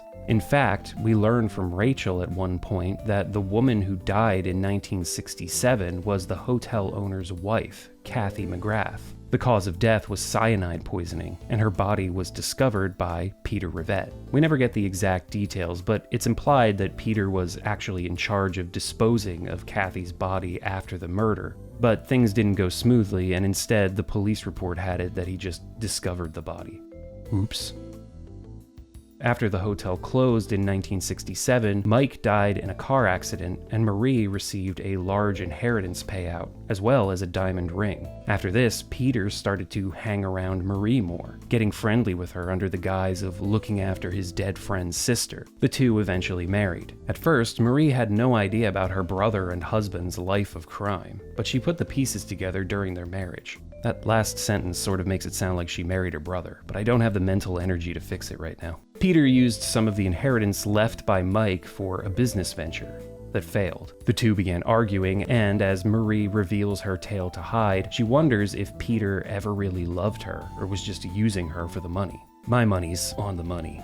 This, plus the failing business, plus the suspected criminal activity, put a real strain on their marriage. Marie was working up the courage to ask Peter directly about his criminal past, but before she could, in the summer of 1980, roughly 6 months before the events of Last Window, Peter also died in a car accident. So you can see why the insurance company would be suspicious. But they didn't suspect Mike and Peter worked for Condor, which is where Rex comes in. He's not only been investigating Marie, but also doing background checks on many of the other residents at Cape West, as well as planting listening devices around the building. He even starts dating Betty in order to have an excuse to spend more time at the apartments and sneak around. That relationship ends abruptly once Rex gets what he wants out of it, but it gives some good character development to Betty, who really doesn't have all all that much to do during the story. Anyway, after Rex does his due diligence and digs up background dirt on the duo of Marie's brother and husband, he makes the Condor connection and assumes Marie was part of the deception as well. He also has a personal grudge against Condor that makes him sink his teeth into this case more than usual. We once again learn the details from Rachel, Red Crown superstar. If it weren't for her, Hyde would be nowhere. During Rex's time as a journalist, he worked alongside another reporter named Jack Green. Jack Green had been writing an investigative piece on Condor's criminal enterprise.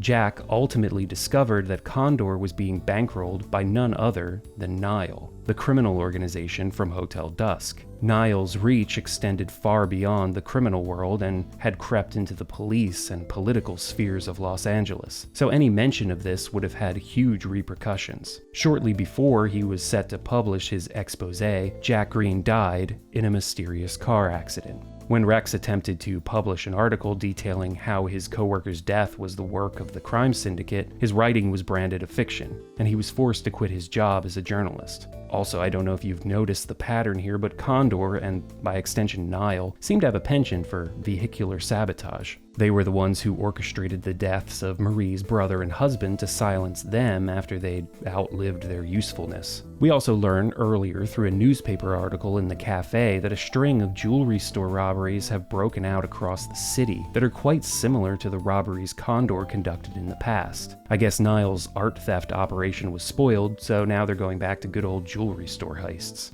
We also learn from the same article that a woman in a hat and sunglasses has been seen at each of the stores before the robberies. This is the same woman Hyde saw leaving the apartment building in the beginning of the game. The woman is Marie. She's being blackmailed by Nile for some reason. I mean, I can see why Nile would want to blackmail her, what with her family connections to the organization, but I don't know why they're making her show up at the robbery sites. Maybe it's just part of the theatrics of it all? I don't know. It's never really explained. There are a few things Nile does that don't really make any sense, and we'll talk about that. Anyway, Rex overhears Marie spilling her guts about the whole affair to Hyde and believes her, thanks to his own knowledge and history involving Nile and Condor. He offers to help her leave the city and get out from under their reach. So all of that gets wrapped up pretty nicely, but these events span the duration of almost the entire game, and there's a lot of other stuff going on at the same time. So let's return to that order sheet Hyde received, the one that tasks him with finding the Scarlet Star. Hyde keeps receiving messages on his answering machine from presumably the person who left the order sheet for him. The first message was from right after Hyde found the sheet in his door when he returned home on December 18th.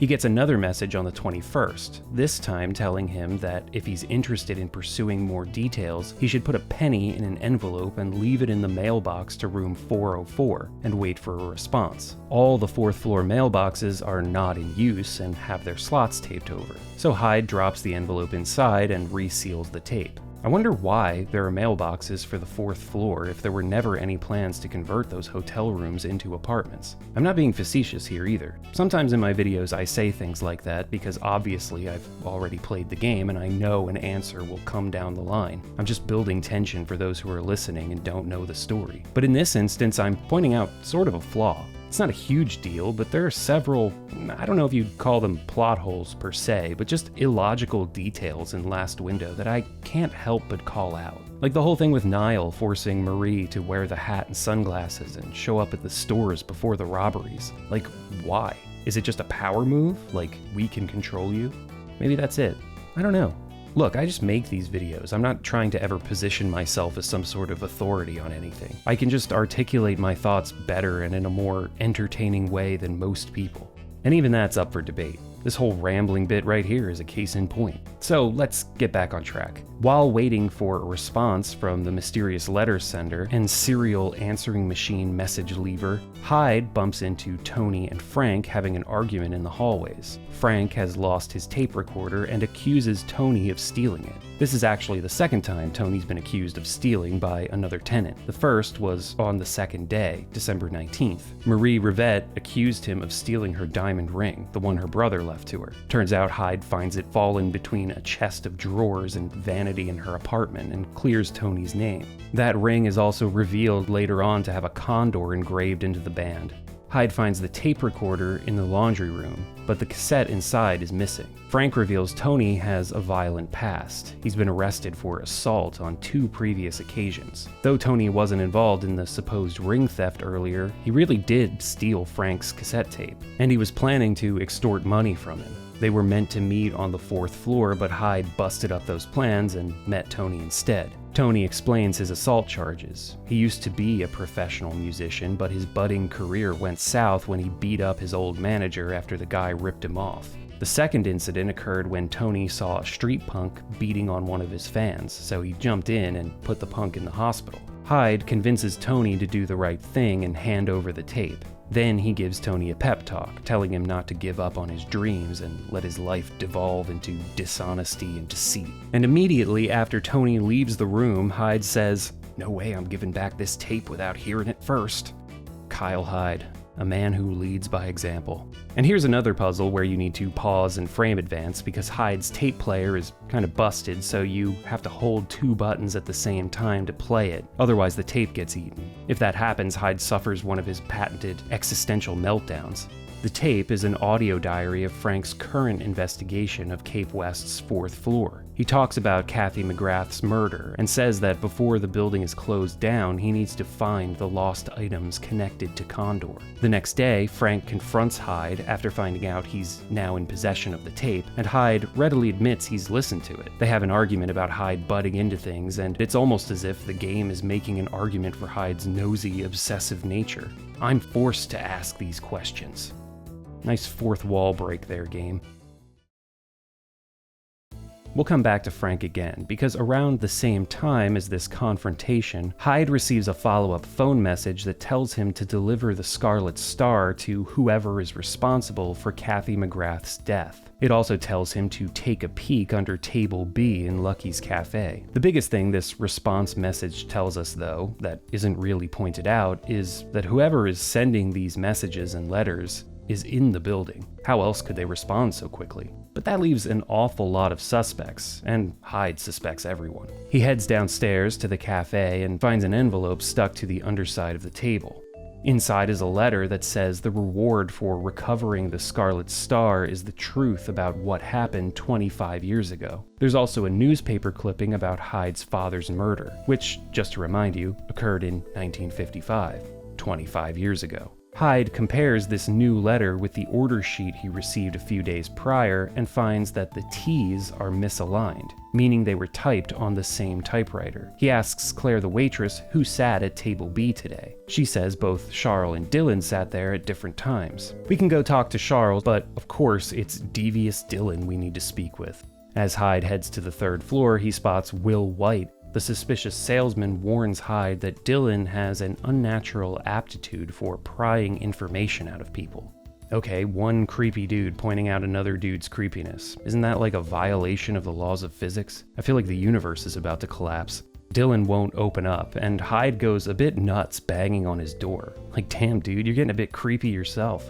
Dylan finally lets him in, but tells Hyde he wasn't the one who left the letter. He's real curious about what's inside, though. He reveals someone else in the building has also been getting unmarked letters, but theirs are more threatening in nature. The receiver is Mrs. Patrice. Apparently someone threatened her into selling the hotel. Dylan saw the letter while he was doing some repairs in her room. She's been receiving threatening phone calls as well. Dylan says he knows Mags' secrets, and he'll reveal them to Hyde if he just tells him what's in the letter from the cafe.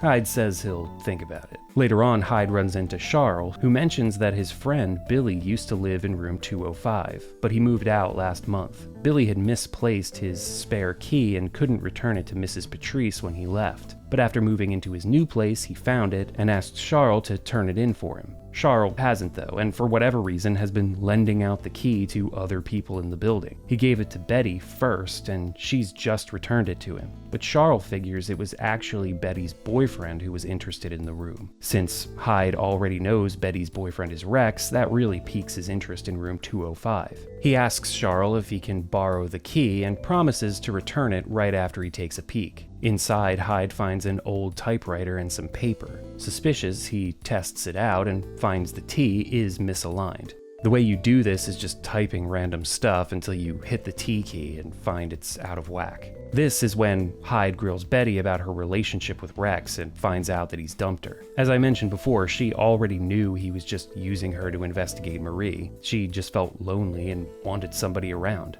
Hyde gives her some relationship advice along the lines of, "Buck up there, kiddo, a frown doesn't suit your pretty face." Some fucking bullshit. Boy, you know what?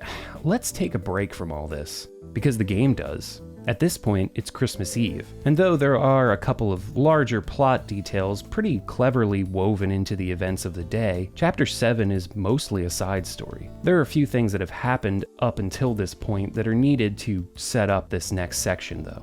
First of all, on December 22nd, Ed offers Hyde his job at Red Crown back, on the condition that he sells some merchandise to his neighbors. There are several people in need of assistance, and you have to talk to them and figure out which of the Red Crown items at your disposal can solve their issue. I sold some wax to Tony for his guitar and some heavy-duty laundry detergent to Betty so she could lift a wine stain out of a dress she borrowed from a friend. Afterwards, Ed rehires Hyde and even allows him to work from home for a bit to pursue this Scarlet Star order sheet, even though it didn't come through the official channels. Ed's just a big fucking softie. While talking to Rachel, Hyde finds out Mila is coming back to LA for Christmas. She's supposed to be arriving today and will be staying with Rachel for a few days. Apparently, after leaving Hotel Dusk with Hyde, she took some time to recover and then enrolled at an art school in Seattle. Rachel suggests the three of them go out for dinner on Christmas Eve, which Hyde eagerly agrees to. Later that same day, in fact, Mila drops by Cape West to see Hyde, but she misses him because at that time he was up on the 4th floor dicking around, getting locked inside room 405 and needing to flick the light switch on and off until Dylan happens to notice it out on the street and comes up to rescue him. This is actually an important little poetic detail that will come up again at the end of the game. Just saying. Anyway, Mila left a note that just says, "Missed you, I'll drop in another time." And then we get the message about checking the table in the cafe, and Frank comes by and finds out Hyde listened to his tape, and so now we're all caught up. So let's talk about Christmas Eve. Chapter 7 begins with Hyde heading out into the city to go Christmas shopping for Rachel and Mila. He ends up getting distracted by the Christmas music and all of the jovial holiday shoppers. This sends him back to a Christmas 25 years earlier, when he and his mom had just moved to Manhattan. They spent that time wandering the streets of an unfamiliar city, bombarded by Christmas music. Thanks to his irritation and daydreaming, he ends up not buying anything for Rachel or Mila. Good going, Hyde. How you think that's gonna go over? You know those ladies are gonna have presents for you, you big dork. As soon as Hyde returns home, his door buzzer rings, and he's greeted by Mila. She stopped by to tell him their dinner's been canceled. Ed has been rushed to the hospital on account of his heart condition, and Rachel is there with him. Hyde is worried, but Rachel's promised to call with any updates. This puts a cloud over things, so Hyde suggests they reschedule their dinner for a few days from now after Ed's out of the hospital. Mila's downcast attitude doesn't change though. As she informs Hyde, she has to go back to Seattle tomorrow. She has a winter project she needs to finish before her break ends. She's come by today because this is her only chance to see Hyde while she's in town. Just then, the phone rings. Expecting Rachel, Hyde tells Mila to answer, but it turns out to be another woman in Hyde's life, his mother. She's curious who the girl who answered his phone was, but Hyde hastily tells her it's just a friend. Mila friend-zoned point blank. Ouch. The reason Jeannie's called is, well, because it's Christmas, but also to inform Hyde she's sent him a gift this year. This is a bit of a surprise. They decided several years ago they wouldn't exchange gifts, but she says this year is special because Hyde is the same age his father was when he passed away. She tells him to keep an eye out for the package, wishes him a Merry Christmas, and hangs up. After telling Mila it was his mother on the phone, she remembers that she has gifts for Hyde from both Rachel and herself. "I told you those girls were gonna have presents for you, Hyde, you big stupid idiot." Rachel got him a bottle of his favorite wine, and Mila hands over a sketch that she drew of him. Probably two of the most thoughtful gifts I've ever seen. Now Hyde really looks like an asshole. Because he doesn't have anything to give her, Mila insists that Hyde draw her portrait right there on the spot. So he reluctantly agrees, and we're tasked with drawing a portrait of Mila in Hyde's notebook. Now, I'll admit, I'm not much of an artist, but I really tried my best here. Mila's right there on the other screen to use as reference, so yeah, just go easy on me, alright? There. You know what? Mila loves it, so you can all go fuck yourselves. Afterwards, Hyde and Mila go up to the roof. Mila is interested in the lighthouse replica she saw from the street. Yeah, the apartments have a scale-sized lighthouse on top, the whole Cape West thing, so they go up there to check it out. Hyde points out some spots in the city he enjoys, like the nearby park, which can be seen from up here. He also tells her the apartments are closing at the end of the year, and he's going to need to find a new place to live soon. They decide to go back downstairs, but the elevator stops between the roof and the 4th floor. After a bit of banging and yelling, it starts moving again. Dylan was in the lobby, heard the noise, and called the elevator down to the ground floor. He's a bit annoyed on account of the fact that he just had the thing serviced, and it's already acting up. Hyde bids Mila farewell in the lobby, promising they'll see each other again as soon as they can. Before he can take the stairs, though, Tony comes in through the front doors and asks Hyde for a favor. He got caught by a delivery guy out front and was handed a package addressed to Mags. Tony still doesn't have his rent sorted, so he's hoping Hyde can deliver the package instead. Hyde reluctantly agrees and takes it over to Mags' apartment. As soon as she sees there's no sender name on it, she freaks out and asks Hyde to open it. Inside is only a pocket watch. When Hyde asks what got her so worked up, she tells him she was afraid it might have been a bomb. So it was cool for Hyde to open the package? Hyde even gets ticked off himself and points that out to her, so she shows him a threatening message she received. Before Hyde can stick his pig nose into this mess, Mags changes the subject and asks about the pretty young woman he was with earlier. Hyde's in no mood to answer any questions, so he makes a quick exit. Back in his room, he calls Rachel to get news about Ed. His condition has stabilized, and he's back to his old self, but the doctors say it was pretty serious this time. Hyde wonders if he should make a visit to the hospital, but Rachel tells him Ed wouldn't want to be seen by him in that state. She assures Hyde she'll keep him updated. After that, the gift from Jeannie gets delivered. Inside is a Christmas card, a baseball, and a key. Hyde recalls playing catch with his father with the ball, but he draws a blank on the key. In the evening, Hyde gets a visit from Tony, inviting him down to the cafe for drinks. Hyde's not too into the idea, but Tony insists the drinks are on him. Wondering how Tony came up with the cash to splash, Hyde decides to have a wander down to the cafe. There, he's greeted by Claire and Sydney, and finds out Sydney was the one who said Tony could drink on the house. Turns out Sydney's a fan of Tony's music. He's been listening since before the assault charges. True fans are always the ones who've been around since before the criminal records. Hyde thinks that makes Sydney a real cool guy. So yeah, there's gonna be free booze and free food. Tony shows up and Hyde's so jazzed he even admits he considers Tony a friend. The two shoot some pool in the billiards room and Hyde loses because I suck at this billiards minigame. I suck at pool in real life too. Then we have to play against Sydney and Claire, and I lose both of those matches too. Awesome. At least we get free drinks and eats out of this. Unfortunately, as soon as Hyde exits the billiards room, his night almost gets ruined by Will White, who comes over and asks Hyde to have a drink with him. Hyde flatly refuses and the two start exchanging barbs, as they say. In like Shakespearean times, what the fuck am I talking about? Will says Hyde is stubborn, selfish, and likes everything to go his way. You have the distinct inability to read the emotions of others and are outspoken, and you have no qualms about ordering other people around. But you're keen not to let others learn of this trait as word travels fast. In short, you have a very tiresome personality.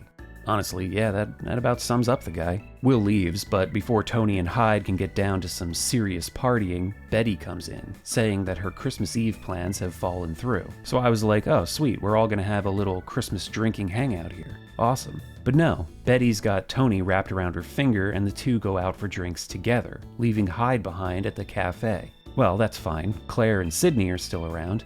But no, Claire only cooked the food.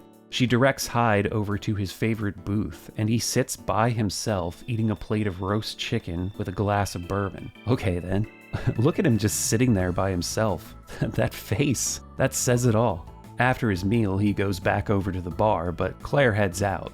So now it's just Hyde and Sydney. Jeez. Sidney does break out the nice bourbon, and the two share a drink together.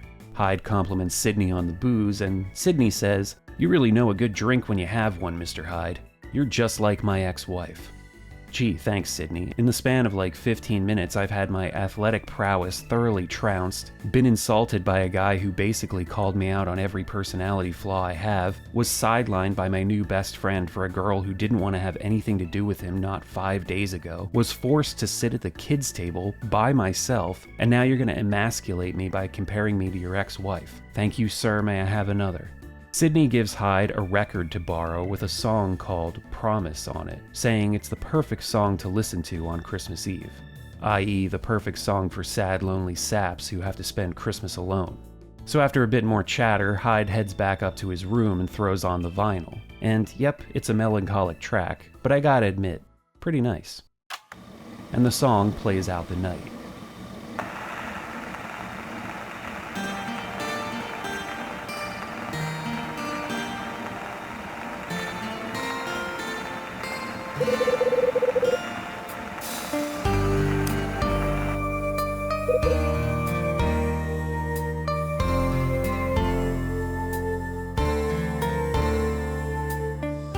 So yeah, aside from Hyde being a bit of a human punching bag throughout, this whole chapter is great.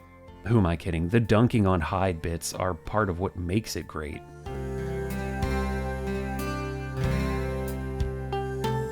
But I love that we get to see Mila again and find out what she's been up to, and that we just get some time to hang out with a few other characters. Feels like you're chilling right there with them. But also, don't forget that elevator bit. That's actually really important. The encounters with Mrs. Patrice and Will White are also significant, especially since we've learned that Niall was bankrolling Condor, who were operating their jewelry theft business in the hotel. That gives us a pretty good clue as to who the new owners of the apartments are and why they're keen on knocking it down. This chapter is also a really good read in the novel. And my Mila drawing is in here. That's amazing. You get more of Hyde's internal monologue throughout, and it adds a lot to these events. Speaking of that, the notes from Martin Summer on this chapter are also fascinating. They discuss a couple of events from past Christmases in Hyde's life. Martin interviewed Hyde's elementary school teacher, Sarah Hartman, and his old college buddy, Billy Coolidge. We learned that Hyde was quite withdrawn as a kid, but his teacher discovered he had a love of science, which eventually caused him to come out of his shell. She was convinced he'd become a teacher or something like that, and is concerned to find out he's become a police officer.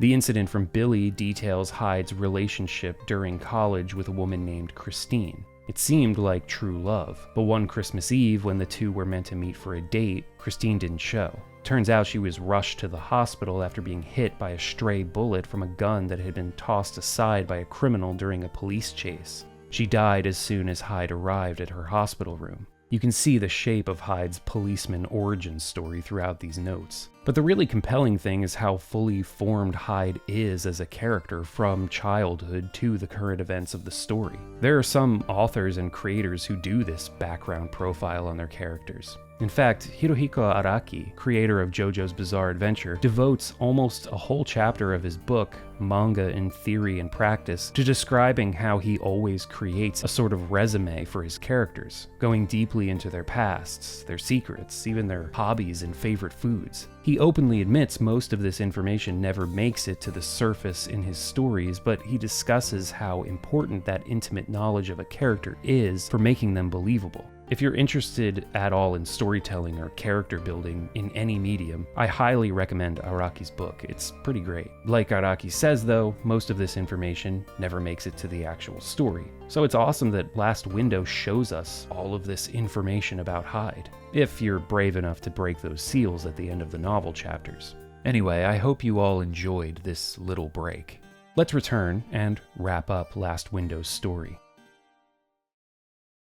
A lot of people are still dicking around the apartment spending Christmas Day by themselves. Charles Jeunet is one of those folks, and Hyde catches him coming out of 205. This is when we learn he's been working on a screenplay based on Hotel Cape West's history. It's a thriller, and he's using Will White as a basis for his murderer. Charles comments that a character based on Hyde would make a good killer's accomplice. Hey, shut up, Charles. Charles also tells us that he's been filming on the 4th floor, just capturing some reference material. but during one excursion, he caught someone up there. The negative shows a man wearing a watch. They conclude it must be someone who lives in the building.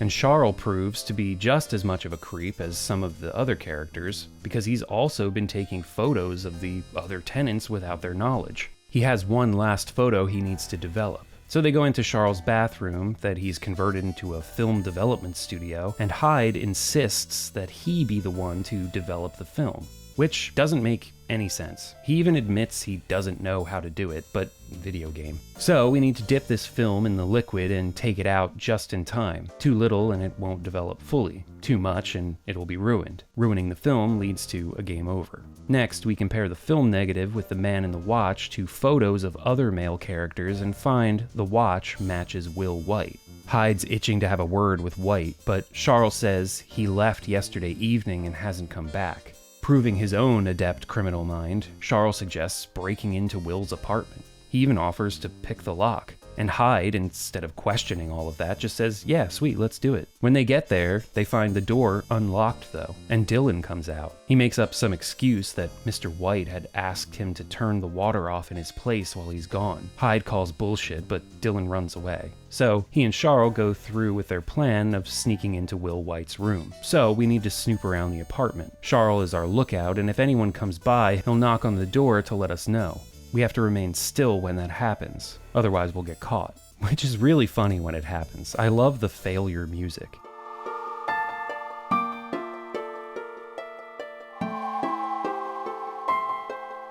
And Hyde gets so down on himself afterwards. This image of him. This is what abject failure looks like. During a successful investigation of the apartment, Hyde finds typewriter letterhead and a notebook filled with details about a jewelry store robbery. There's also a code to a safe in the closet. Inside is a stack of cash and a passport with the name Will McGrath. If you remember, McGrath was the name of the former hotel owners. After finding part of a torn postcard with Michael McGrath's name inside a camera, Will returns with a gun pointed at Hyde. Where the hell was Charles? Some lookout he turned out to be. Hyde confirms that Will White is, in fact, Will McGrath, son of hotel owner Michael McGrath and his murdered wife, Kathy. Will admits he was the one who sent Hyde the order sheet after he learned, through his criminal connections, Hyde used to be a detective whose father was murdered 25 years ago. That incident, Chris Hyde's attempt to steal the Scarlet Star, triggered the events that led to Will's mother's death. And the person responsible for that was George Patrice, Mags's husband, who himself died several years ago. But after Will learned his mother's killer was already dead, he decided to focus on Mags, George's accomplice. We actually learned from a conversation with Sydney that Mags stood trial for the murder of her husband, but was found innocent. A follow-up conversation with Mags that occurs just before this confrontation with Will confirms this story. According to her, their house was robbed, and during the incident she was knocked unconscious. When she came to, a gun had been left in her hand and her husband was dead nearby. Back to our confrontation with Will, he had hoped Hyde would solve the mystery surrounding the Scarlet Star without discovering his true identity, but has underestimated him. So he decides to exit the story early before Niall figure out he's been looking into unsolved murders they're directly involved in. Before leaving, he tells Hyde the torn postcard is a vital clue in tracking down the location of the Scarlet Star. Out in the hall, we run into Charles, the fucking coward. As soon as he saw Will returning home, he booked it back to his own room.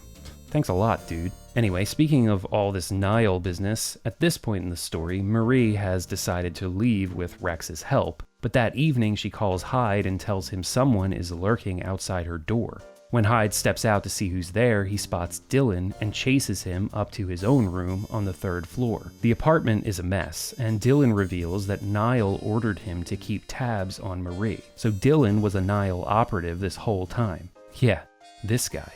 He also tells us that Mags is hiding something related to Condor in her room, and that Niall and Condor used to be on good terms with the LAPD. Despite dropping all of this information, Dylan threatens Hyde to cease his investigation or he'll tell his superiors that Hyde is onto them. Hyde counters by asking what Dylan thinks Niall will do when they find out one of their operatives failed to stay undercover for an assignment. Caught between a rock and a hard place, Dylan pulls a gun on Hyde and then just runs away. Another bungling move on Niles' part, hiring that moron as an undercover agent. You could view that as a plot contrivance, or you could view it as further proof that people in positions of power aren't as smart or clever as they think they are. Anyway, we can corroborate a lot of the information we've just learned from Will and Dylan with Frank. Speaking of Dylan, Frank says, there was something funny about him.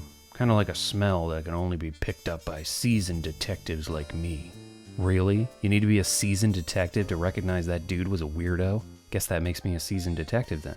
Frank also reveals, beyond just being a murderer, George Patrice was Condor's ringleader. Back in the day, after Frank learned Condor was using the hotel to fence their stolen goods, he was demoted from detective. His superior, Hugh Speck, whose name I always wanted to read as Huge Speck, was the one who threw Frank under the bus. We actually hear Huge Speck's name pretty early in the story. He's a mayoral candidate for Los Angeles who appears on the news. Sidney mentions early on rumors that Speck was on the take and into racketeering during his time as a cop. Frank tells us that Michael McGrath was in possession of the Scarlet Star, but after his wife was murdered, he hid it somewhere. Frank's been searching for it in an attempt to restore his reputation after it was dragged through the mud, and prove Huge Speck was a crooked cop who's now a crooked politician.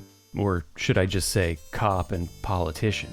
Frank believes Michael left behind a clue to the location of the Scarlet Star, and Hyde remembers Dylan mentioning Mrs. Patrice having something hidden in her room. So Frank devises a plan to get Mags out of her apartment and somehow leave the door unlocked so Hyde can enter and snoop around in there. He never mentions how he's able to get her to leave it unlocked, but he manages it. This brings us to the music box puzzle, a bit of an infamous one among Last Window players. We'll see the inner mechanism of the music box and a key with a condor mark stuck inside a cylinder. We need to get that key out. On actual hardware, you need to turn the DS horizontally, or normally, as you'd play basically 99% of the games in its library. Then close the lid, but not fully. As you close the lid, at a certain point you'll hear a click, and the music box will stop playing. At that point, you need to open the lid a little bit so the music starts again and peek inside at the screen. As the music plays, the cylinder moves, but there's an opening just big enough for the key to fit through. When the opening lines up with the key, you need to press the R button, L if you're left-handed, and a piece of the mechanism will push the key through the opening. Then you need to keep the R button held down, open the DS fully, and take your stylus to grab the key and remove it from the music box. Easily one of the most complex puzzles ever designed for the DS hardware. It's honestly incredible. On an emulator though, this is the easiest puzzle in the game. I just held the R button and hit the close lid hotkey I'd mapped when the key lined up with the opening of the cylinder. Then I grabbed it with the mouse cursor. I think because a button is still being held when the close lid key is hit, the emulator doesn't register that as the lid being fully closed. But I don't know the full technicality of how this works, that's just my guess. Either way, this was stupidly easy. With the key in hand, Hyde convinces Frank to let him go up to the 4th floor on his own to find what this key goes to. The old man will only slow him down. Hyde does manage to rope Tony into helping him out though. Dylan left his full set of room keys in his desk drawer after his hasty exit, so Hyde meets Tony upstairs where they enter the now completely dark 4th floor. Tony's brought a flashlight with him, so the two make their way to room 406, which appears to be the hotel manager's office. A large safe sits in this room. While Tony heads off to find a crowbar to pry the safe open, Hyde does his Mind Palace chapter quiz bit, then gets knocked out by someone. So we're reusing that same bit from the end of the first game.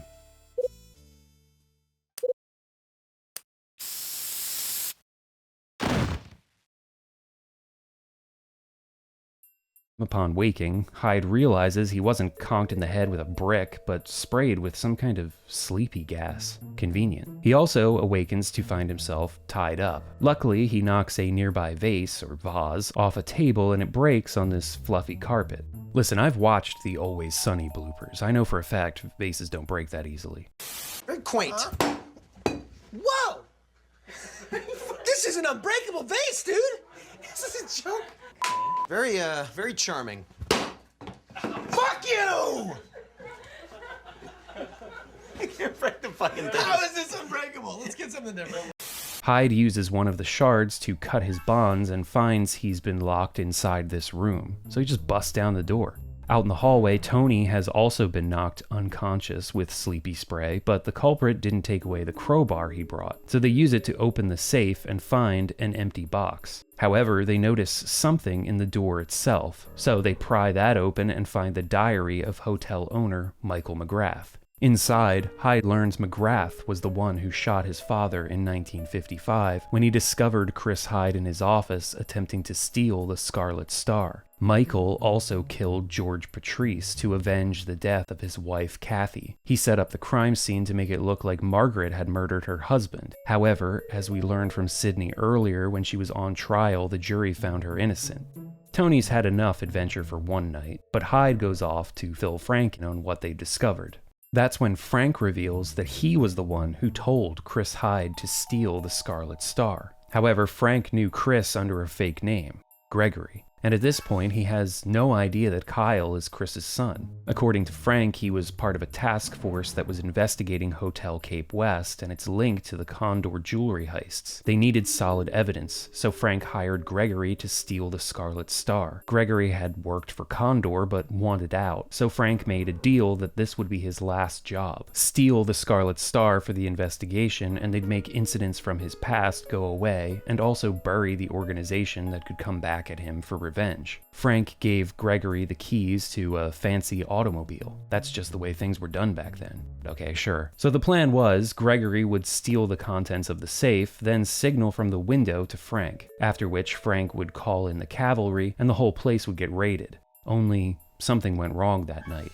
Frank refuses to tell Hyde anymore, saying he could only divulge the rest of his story to a relative of Gregory's, citing the gentlemanly agreement the two had made. So Hyde goes back to his room and grabs the car keys that were in the package of his father's belongings his mother sent him as a Christmas gift. Previously, Hyde had no idea what the car key was doing in there, along with a baseball he and his old man used to play catch with, but now he has his answer. So Hyde shows the key to Frank and reveals that Gregory's real name was Chris Hyde, his father. Frank continues his story. On the night Chris broke into the hotel office, Frank received a message that his wife was in the hospital. She'd been ill for some time and had been having treatments, so he left his spot outside the hotel, leaving Speck to preside over the operation. So when Chris flashed his light from the window, giving the signal that the safe had been opened, no one answered, and he was shot dead by a forewarned Michael McGrath. Two Condor operatives under the guise of hotel employees, Mike Porter and Peter Rivette, dumped Chris's body in a downtown parking lot, just another crook left for dead on the dirty streets. The parallel to the earlier scene where Hyde was locked in and turned the lights on and off to signal outside is bittersweet, especially considering no one answered his father's signal, and a Nile operative, an organization once connected to Condor, answered his. It's cruel irony. When Frank arrived at the hospital, he found his wife was fine. It was at that moment he realized Speck had betrayed him. Frank asks for Hyde's forgiveness, but Hyde says he doesn't blame him for his father's death. In fact, all I can think about right now is how he must have felt during those final moments. Frank hands over the other half of the torn postcard, which he found at one point during his own searches of the 4th floor. It's time to confront Mags. She actually thought Hyde was working for Niall. She knows he was the one who took the key from her music box while she was out of the room earlier. Dylan had told her to watch out for Hyde because he's a shifty dude. Well, the shifty part may be right, but he ain't no Niall lackey. Hyde reveals that Dylan duped her. He was the Niall operative all along. Excuse me? Damn straight, lady. So Hyde fires up the grill and tosses on a fat slab of Margaret Patrice. That's a fucking weird analogy. Mags does crack though, and we find out her husband killed Kathy McGrath as payback for Michael double-crossing him. After Hyde's father was killed, Michael told George that the Scarlet Star was already missing from the safe. This was a lie though. A lie that George pretended to believe. As we already know, Michael took the Scarlet Star and hid it somewhere else in the hotel, a place we still haven't found. In any case, George led Michael on because he didn't want to lose access to the hotel. They'd set up a pretty secure operation here with the parties and the buyer connections. George's revenge wouldn't happen for another 12 years. In 1967, when Michael decided to close down the hotel in an attempt to sever his ties with Condor, that's when George struck, killing Michael's wife, Kathy. But why Kathy? Well, as Mags casually reveals, George and Kathy had been intimate. But he'd since grown tired of her and needed to get rid of that problem as well. Margaret also reveals George and Michael used a hidden room to conduct their Condor business. But even during the renovations to turn the hotel into apartments, that secret chamber was never found. Not even Mags knows where it is. Though she's sure the key Hyde took from her music box opens it. The key was one of the items George bequeathed to her after he died, so it must be important. Plus, it's got the Condor symbol on it. Mags says she'll reveal more of what she knows about the past if Hyde finds the secret room in the hotel, so we need to go on a bit of a scavenger hunt. She hands over a photo of Hotel Cape West before the renovations, a small key that was also left to her by George, a map of the 4th floor with circles throughout, and a note that reads, "The Far Side of the Moon." Comparing this older photo of the hotel to a newer one shows that there's an extra window on the 4th floor near the elevator. And let's just jump ahead here and say, clearly, this is where the secret room is. But if that's the case, Mags said it was never found during the renovation. But somebody had to brick up that window, so either she was lying or has no idea what went on during the renovations. I'm honestly betting on the latter, considering how little she knew about any of the residents living in her apartments. I mean, she's clearly connected to a criminal organization, but allowed 2 ex-cops, the former owner's son, whose mother her husband killed, by the way, and an undercover Nile operative to live here.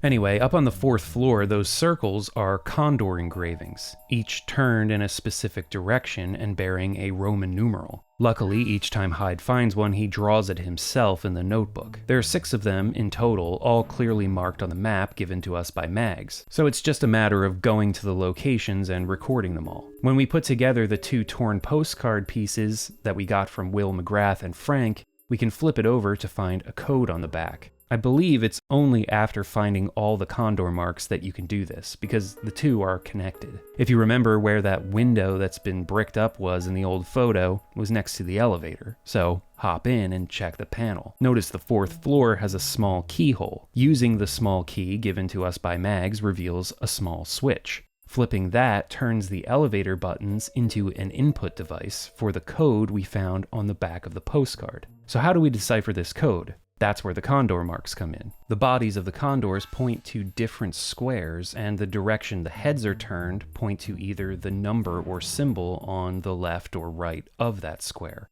For example, Condor 1 points to the top right square, and the symbol on the right. So the first elevator button we need to press is 3. After inputting the entire code, the elevator will stop between the 4th floor and the roof, the same place it got stuck when Hyde and Mila rode in it on Christmas Eve. Sydney mentioned the elevator often gets stuck between those 2 floors early on in the game. Hyde looks around the elevator and finds a panel beneath the bench with another keyhole. This one fits the Condor key found in Mag's music box, revealing a crawl space. And after squirming through, Hyde enters the secret room. There he finds a ledger showing Condor's stolen goods transactions, an LAPD badge, and a photo of George Patrice, Michael McGrath, and Huge Speck. Enough evidence to nail that scumbag politician. There's also a framed painting of a lighthouse. A switch nearby causes the lighthouse in the painting to illuminate, which throws the shadow of a condor on the opposite wall where a framed photo of some aces playing cards hangs. The condor points to the ace of spades? Nope,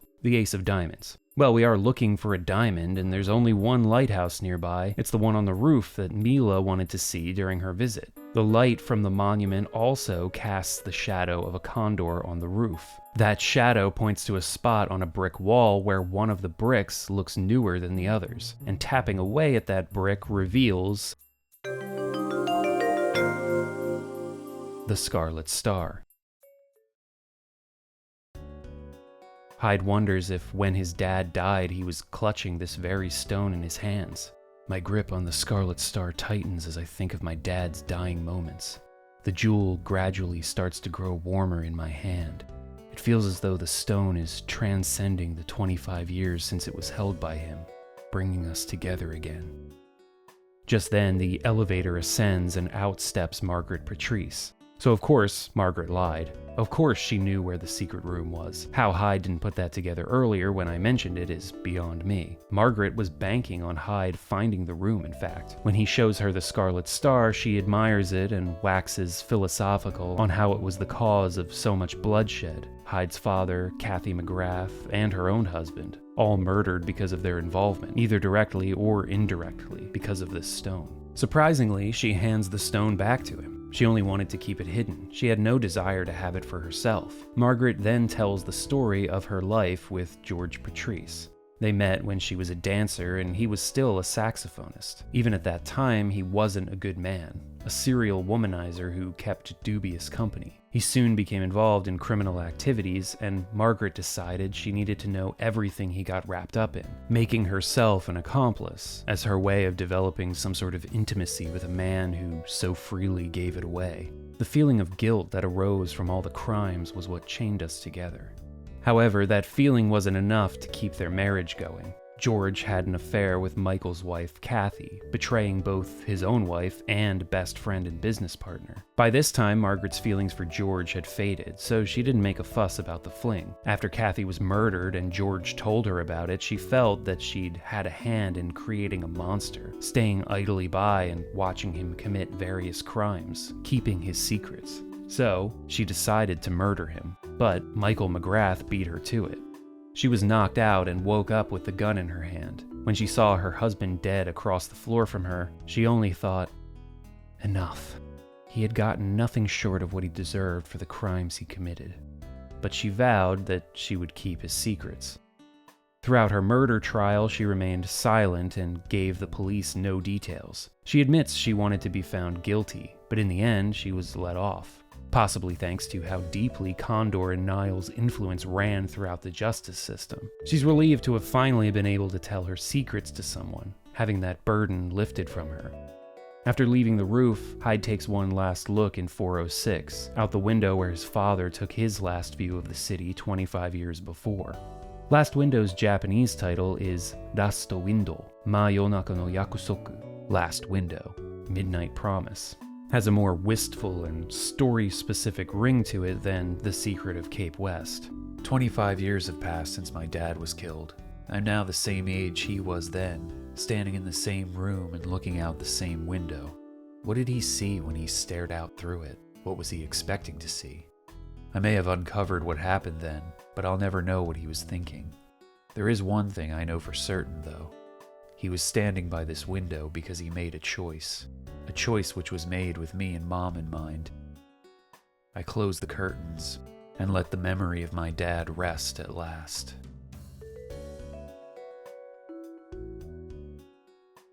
The next morning, Hyde receives a call from his mom. Ed reached out to her and told her everything Hyde has been up to, the whole investigation into Chris's past. He promises her he'll come out for a visit soon so they can talk more. After getting dressed, he calls Rachel to tell her he's wrapped up the unofficial order sheet and will be heading into the office later. Next, he hands over the evidence of Huge Speck's corruption and ties to Condor to Frank. Frank says once he's done, he's moving out to Idaho to take up farming with a buddy of his. Sure thing, dude. Seems out of nowhere, but for some reason that just feels like the realest shit.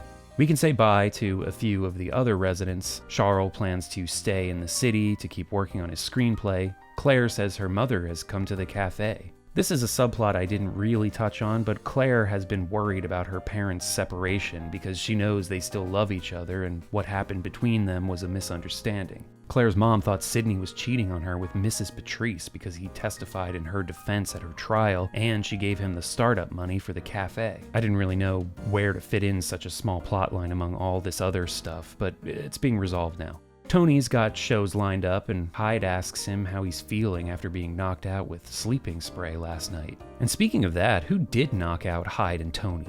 with sleeping spray. I assume it was Mrs. Patrice. Couldn't have been anyone else. Didn't end up accomplishing anything though, because they still broke into the safe afterwards. So yeah, I don't know. Speaking of Mrs. Patrice, she and Hyde also exchange some parting words. She even invites him to go on a cruise with her, which he turns down. Old lady turned into a cougar now that all the business with her dead husband has been put to rest. On his way out to the Red Crown office, Hyde drops the Scarlet Star in a mailbox and walks off.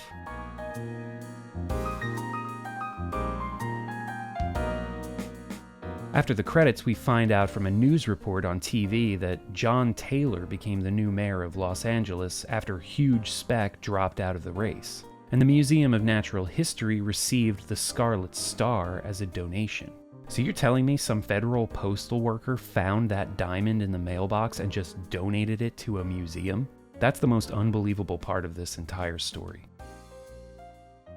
Last Window is fantastic. And as I've mentioned several times at this point, I'm thoroughly impressed by how well it weaves all of its characters, storylines, and mysteries together. It feels more organic than Hotel Dusk's standalone approach, where many of the plot lines were resolved in a single chapter. And because of that, it creates the sense of a larger, more sprawling story. The overall tone is moodier and even more introspective, especially in how it focuses on Hyde's past. But it never gets bogged down by those elements. It knows when to chill, when to throw in a good puzzle, when to ramp up the excitement. The pacing is on point, more so than Hotel Dusk's pacing, in my opinion. I also love how we get to see what some of the characters from Hotel Dusk have been up to since then. We see this directly with Hyde, Rachel, Ed, and Mila, but we also see it indirectly through Martin Summers' files in the Last Window novel. It's a very clever and well thought out way of continuing these characters' lives. Now, as much as I loved the character development and depth of Last Window, I will admit that some of the details of its overall plot are a bit of a hang-up for me. And it's not the fact that Condor left its mark all over the hotel, or that Michael McGrath left all these clues behind to lead someone directly to the Scarlet Star, or that there are several other weird things that make no sense and are only there to contrive a puzzle or plot twist. It's a mystery story. It's a point-and-click adventure game.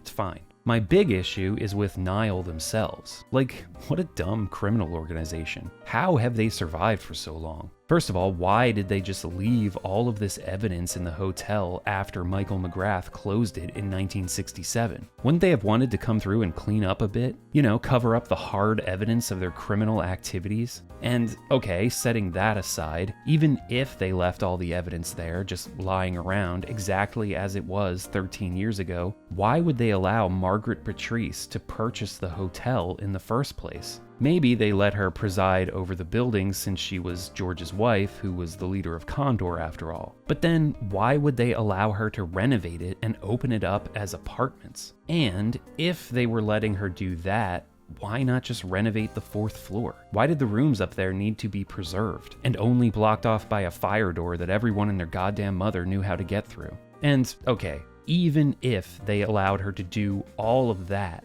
why would they allow a former LAPD detective who worked on the Condor investigation, a man who had his name dragged through the mud once he realized the hotel's connection to the organization, a man who clearly had a grudge with them over what happened in the past? Why would they let that person rent an apartment there? And why would they let Kyle Hyde, an ex-NYPD detective who's had dealings with them directly in the past and whose own father was murdered on the premises, why would they let him rent an apartment there? Why'd they wait until 1980, practically 1981, to decide they wanted to take control of the building and demolish it to hide their criminal activities? Maybe after Condor collapsed, Nile also hit hard times. Maybe that's why they had to come up with that cockamamie art theft scheme, which is also ridiculous. And then when that fell apart, after Dunning stopped painting for them and Hyde uncovered the truth about it, they thought, well, better get back to our roots, robbing jewelry stores, and making a lady whose brother and husband we killed wear a hat and sunglasses and stand near the stores we're going to rob for no reason. Look, when you get right down to it, I love this game and its story, but I can't help but point out these glaring flaws in the foundations of its narrative. It's weird, right, to look at how the story is crafted and appreciate how skillfully that's all done, but then look at what it's all standing on and just think, what? It's something I was grappling with all throughout my time with both Hotel Dusk and Last Window. How good of a job they do at allowing me to suspend my disbelief so the story can work. Every piece of fiction needs to be able to do this on some level. Some stories have it easier than others. I think crime and mystery stories have it the hardest because their very essence is based on the logic of investigation. And maybe for you, dear viewer, all of this isn't an issue. You're just along for the vibes. And that's totally valid. The vibes here do be choice. But I'd be lying to myself and ignoring a huge chunk of my own experience with these games by not contending with these thoughts. So if I'm being brutally honest, I don't think either Hotel Dusk or Last Window do a good enough job at smoothing over some of their rougher, more illogical edges. But even though I've just neurotically broken down all of this story groundwork theory, or whatever you want to call it, at the end of the day, it really doesn't matter. It's fun to point it out, analyze, and theorize about it. It's fun for me anyway. Whether it's entertaining for you, I don't know, that's for you to decide. I guess the point I want to get across here is even though I'm nitpicking these details, it doesn't diminish my enjoyment of these games. If anything, it enhances them, makes them even more interesting. And Last Window and Hotel Dusk connected with me in so many other ways that I can forgive their story foundation flaws. It's because of the characters, the complex plot threads, the visuals, the music, the clever use of the DS hardware, and those vibes, those comfy, cozy, mystery vibes.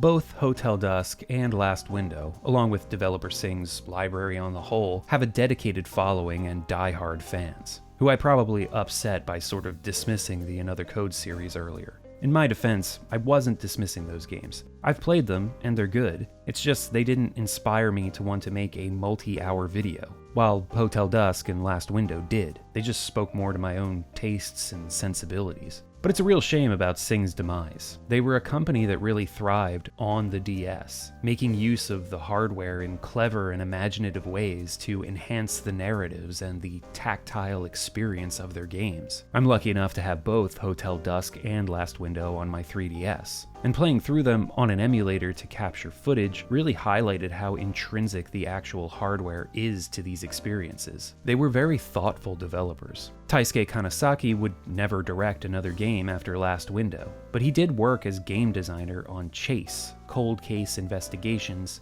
Distant Memories. What a title. Along with several other ex-Sing staff at Arc System Works. The 2016 3DS game is sort of a spiritual successor to Hotel Dusk and Last Window, pretty much using Hyde and Rachel's character designs for its two protagonists, Shonosuke Nanase and Koto Amekura, two Tokyo Metropolitan Police detectives. Unfortunately, those resemblances and some gameplay similarities are the only things that tie this game to the former ones. Rika Suzuki was not involved in Chase, and her absence is felt in the dialogue and storytelling. It's an okay and overly short experience that just lacks a lot of what makes Hotel Dusk and Last Window so special. Since then, Kanasaki has been working as an illustrator and art director, most recently on the 2025 slice-of-life visual novel Dear Me, I Was, released for Switch 2, and then on PC, mobile, and the original Switch in 2026.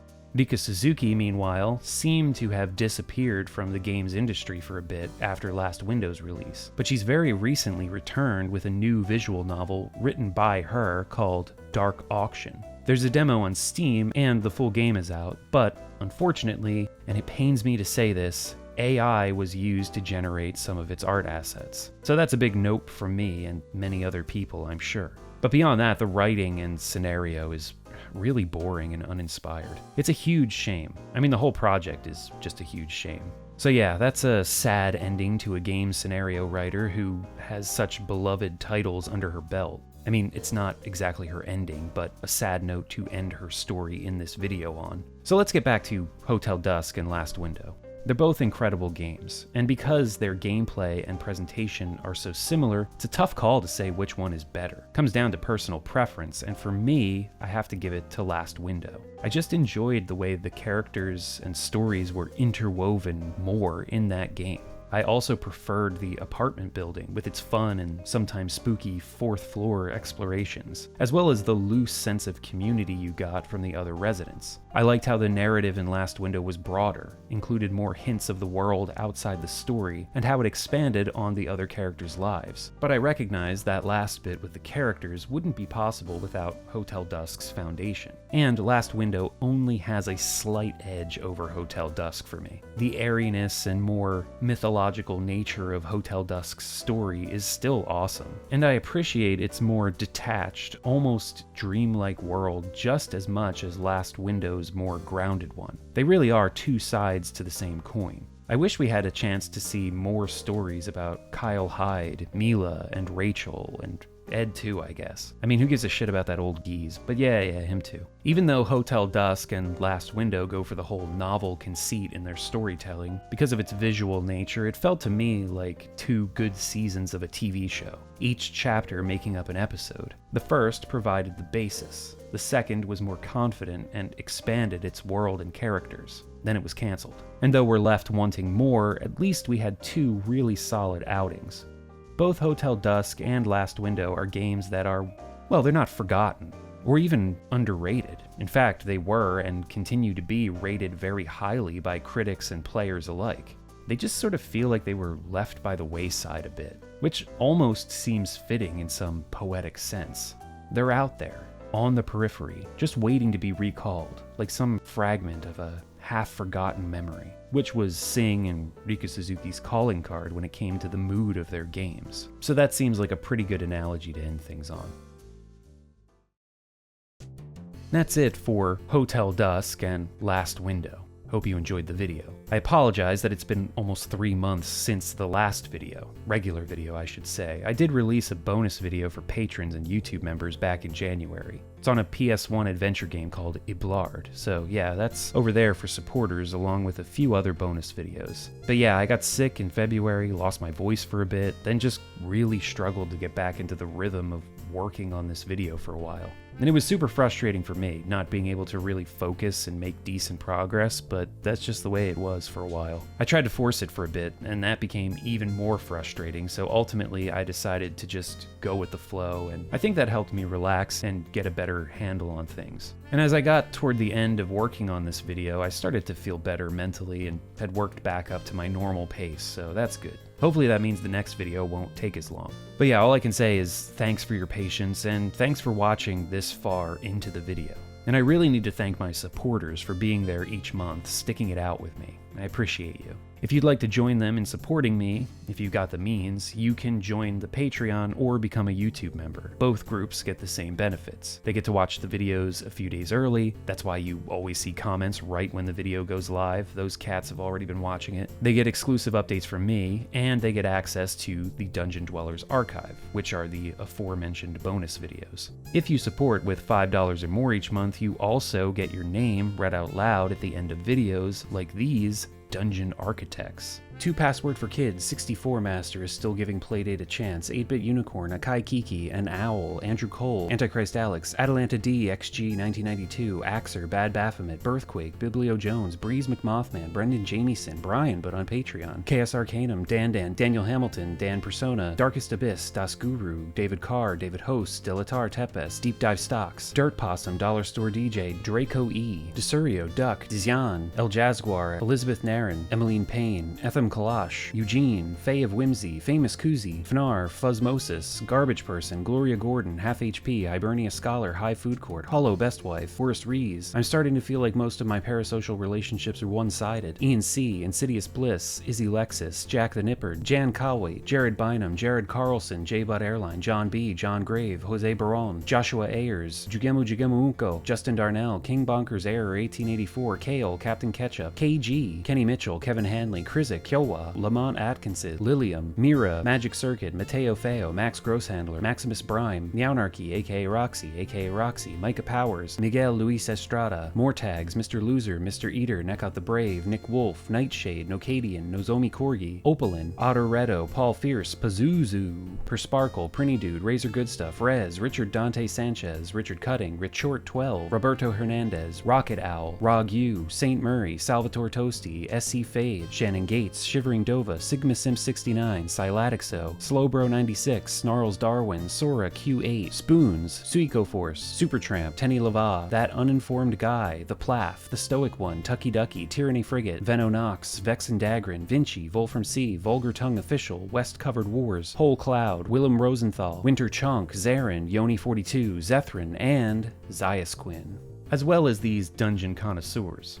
84D93R, Aaron Kwolek, Aaron Yeager, Abraham Moss, Adrian H., Ariman, Alberto Amatucci, Alex Nadeau, Alex Renko, Alexis Faculty, Alice, Aliquem, Ambrowski, Andre Chirino, Andrew Tovanidi, Engine01, Ann Lies, Anthony Labella, Archaeolinguist, Aronai Saez, Arrested Rabbit, Ashley Black, Athena Von Nacht, Oalai, Aurelianus, Ava M. Dumas, Azure, B. Saunders, Baron of Books, Big F. Osheta, Blue Mantis, Bryce Holder, Booer, Bunny, Keiichi, Kanzadu, Captain Doctor, Captain Swing, Cappy Berry, Caramel Cream, Careless Wesper, Caroline, Cassandra M, Cat, Cat Soup, Cerebral, Chalamari, Churm Slurm, Chris Zappaslave Collins, Sthonic Hermes, Chumpkins, Claim, Claire Myers, Cloudy Wizard, Clovo, Cohort, Cool Dr. Money, Cormac, Crassus Zero, Crismeow, Crippler Jones, Crooked Rook, Dale Walden, Damar, Daniel Morton, Daniel Tallow, Daphne, Dazed Clockwork, Dean Hubbard, Deekadico, Delilah Lindonk, Derek Whited, Devin McCullough, Dr. Jellybean, Dr. Discord, Donkung, Dragon Ace SG7, Dry Cantbrot, Dribdebach, Dungeon Heat, Dust Bunny, EJ the Battle Mage, Edge, Enrico Amato, Eric Pinonin, Eric Clapton, Fangro, Feathered Scorpion, Fed Uppin, Flara Blitz, Flara, Francine Bridge, Gaming Sucks 69, followed by 6 more 9s, Gandalf the Gay, Gary Powell, Gwynblade, Hokon Boyum, Happier Than Josh, Harvey Bodega, Heartman, Hennius, IR Sticky, I'm in Your Walls Drinking Soup, Ice Hammer 82, I Love Misty 1985, Indigo Happy, Irregular Rob, It's a Mia Mia, Nekokami, It's Dizzy, Jay, Jack and the Candle, Jacob Havlick, James Chambers, Jason Cook, Jason Davies, Jay Jombles, J Rob, Jeff Anderson, Jeff K, Gemma, Jeremiah Larson, Joan Valise, Joe Gother, Jolly Bean, June Choi, Joshua Weber, Juniper Currybow, Justin Jacobs, Kane, Cami Kang, Karen Rosenow, Katie K, Keith, Bastow Cox, Keywork Doggo, Nomadic, Kono Queen, Critter, Lady Nagram, Lady Noraemon, Laney, Leif Bundy, Lay Noodle, Limidgeton, Leonardo Shores de Souza, Leslie Dominguez, Liana, Lil Ecto1, Lynn, Listens for Obscure Games, Longarms 07, Lux Custodes, Mac Mothorpe, Macrophage, Man with Confetti, Matt Norad, Matthew Samael, Max Allison, Max Cohen, Maxwell Bauer, McEldritch, Michael Carpenter, Michael H. Prey, Middy is a Bean, Minced Meat, Miss M, Monkey Kid 61, Mountain Horse, Mr. Al Packleton, Mumbles, Nagatochi, Necroner, Nelno, Nick and SC, Oheimkai, Old Dead Lemons, Olegv 11, Olof Albine, Parapug's #1 fan, Phil Bernard, Please Keep Making Videos, Poofy, Ragnell Avalon VTuber, Rala B, Rasmus Jensen, Refkins, Rezo 5555, Rifflesby, Ripley Riley, Robert Z, Rodrigo Vaz Pina Cabral Silva, Rokoff, Ryan Scheffler, Sable, Saba Ryo, Sam, Sarxis, Sashi, Sabi Fav, Scorpix 22, S-Dash, Sensei Wolfman, Shad is Dad, Sean, Shellacked, Sherry Bowberry, Silius Sotus, Sir Bill 17, Cicerin, Skyclad Weeb, Sleep Forever, Slycat, Solar, Someone Else, Sorbet, Sparkadark, Spencer Newton, Spencer Watts, Sumide, Surprise the Fox, Sweaty Turtle, Sydney Schreckengast, T, Harask, Taylor Martin, T. Boogie, Teddy, Tennis Disaster, the Corsair himself, the dog from the Chinese restaurant in Mukojima, the Beige Knight, Thief of 16-bit technology, Tor Dragon, Trough Moss Senator, True Axiom, Tuesday Twin, TV's Brent, Cup Unknown Relic, Upgrade Now. Upon reflection, I can see that this is all my fault. Vange, Veyron, Venseer, Violet, Vixie, Volkendo, Voxelrat, Wild and Horned Hermit, Wiley, Wanser, Zills, Young Neon Beast, Your Man in Japan, Zilta, Zombo Rabo, Zorik, and Nate. Thank you all for your support, and thank you very much for watching. I'll catch you in the next one. But until then, Hotel Dusk and Last Window. Check them out. Dungeon Chill. Out.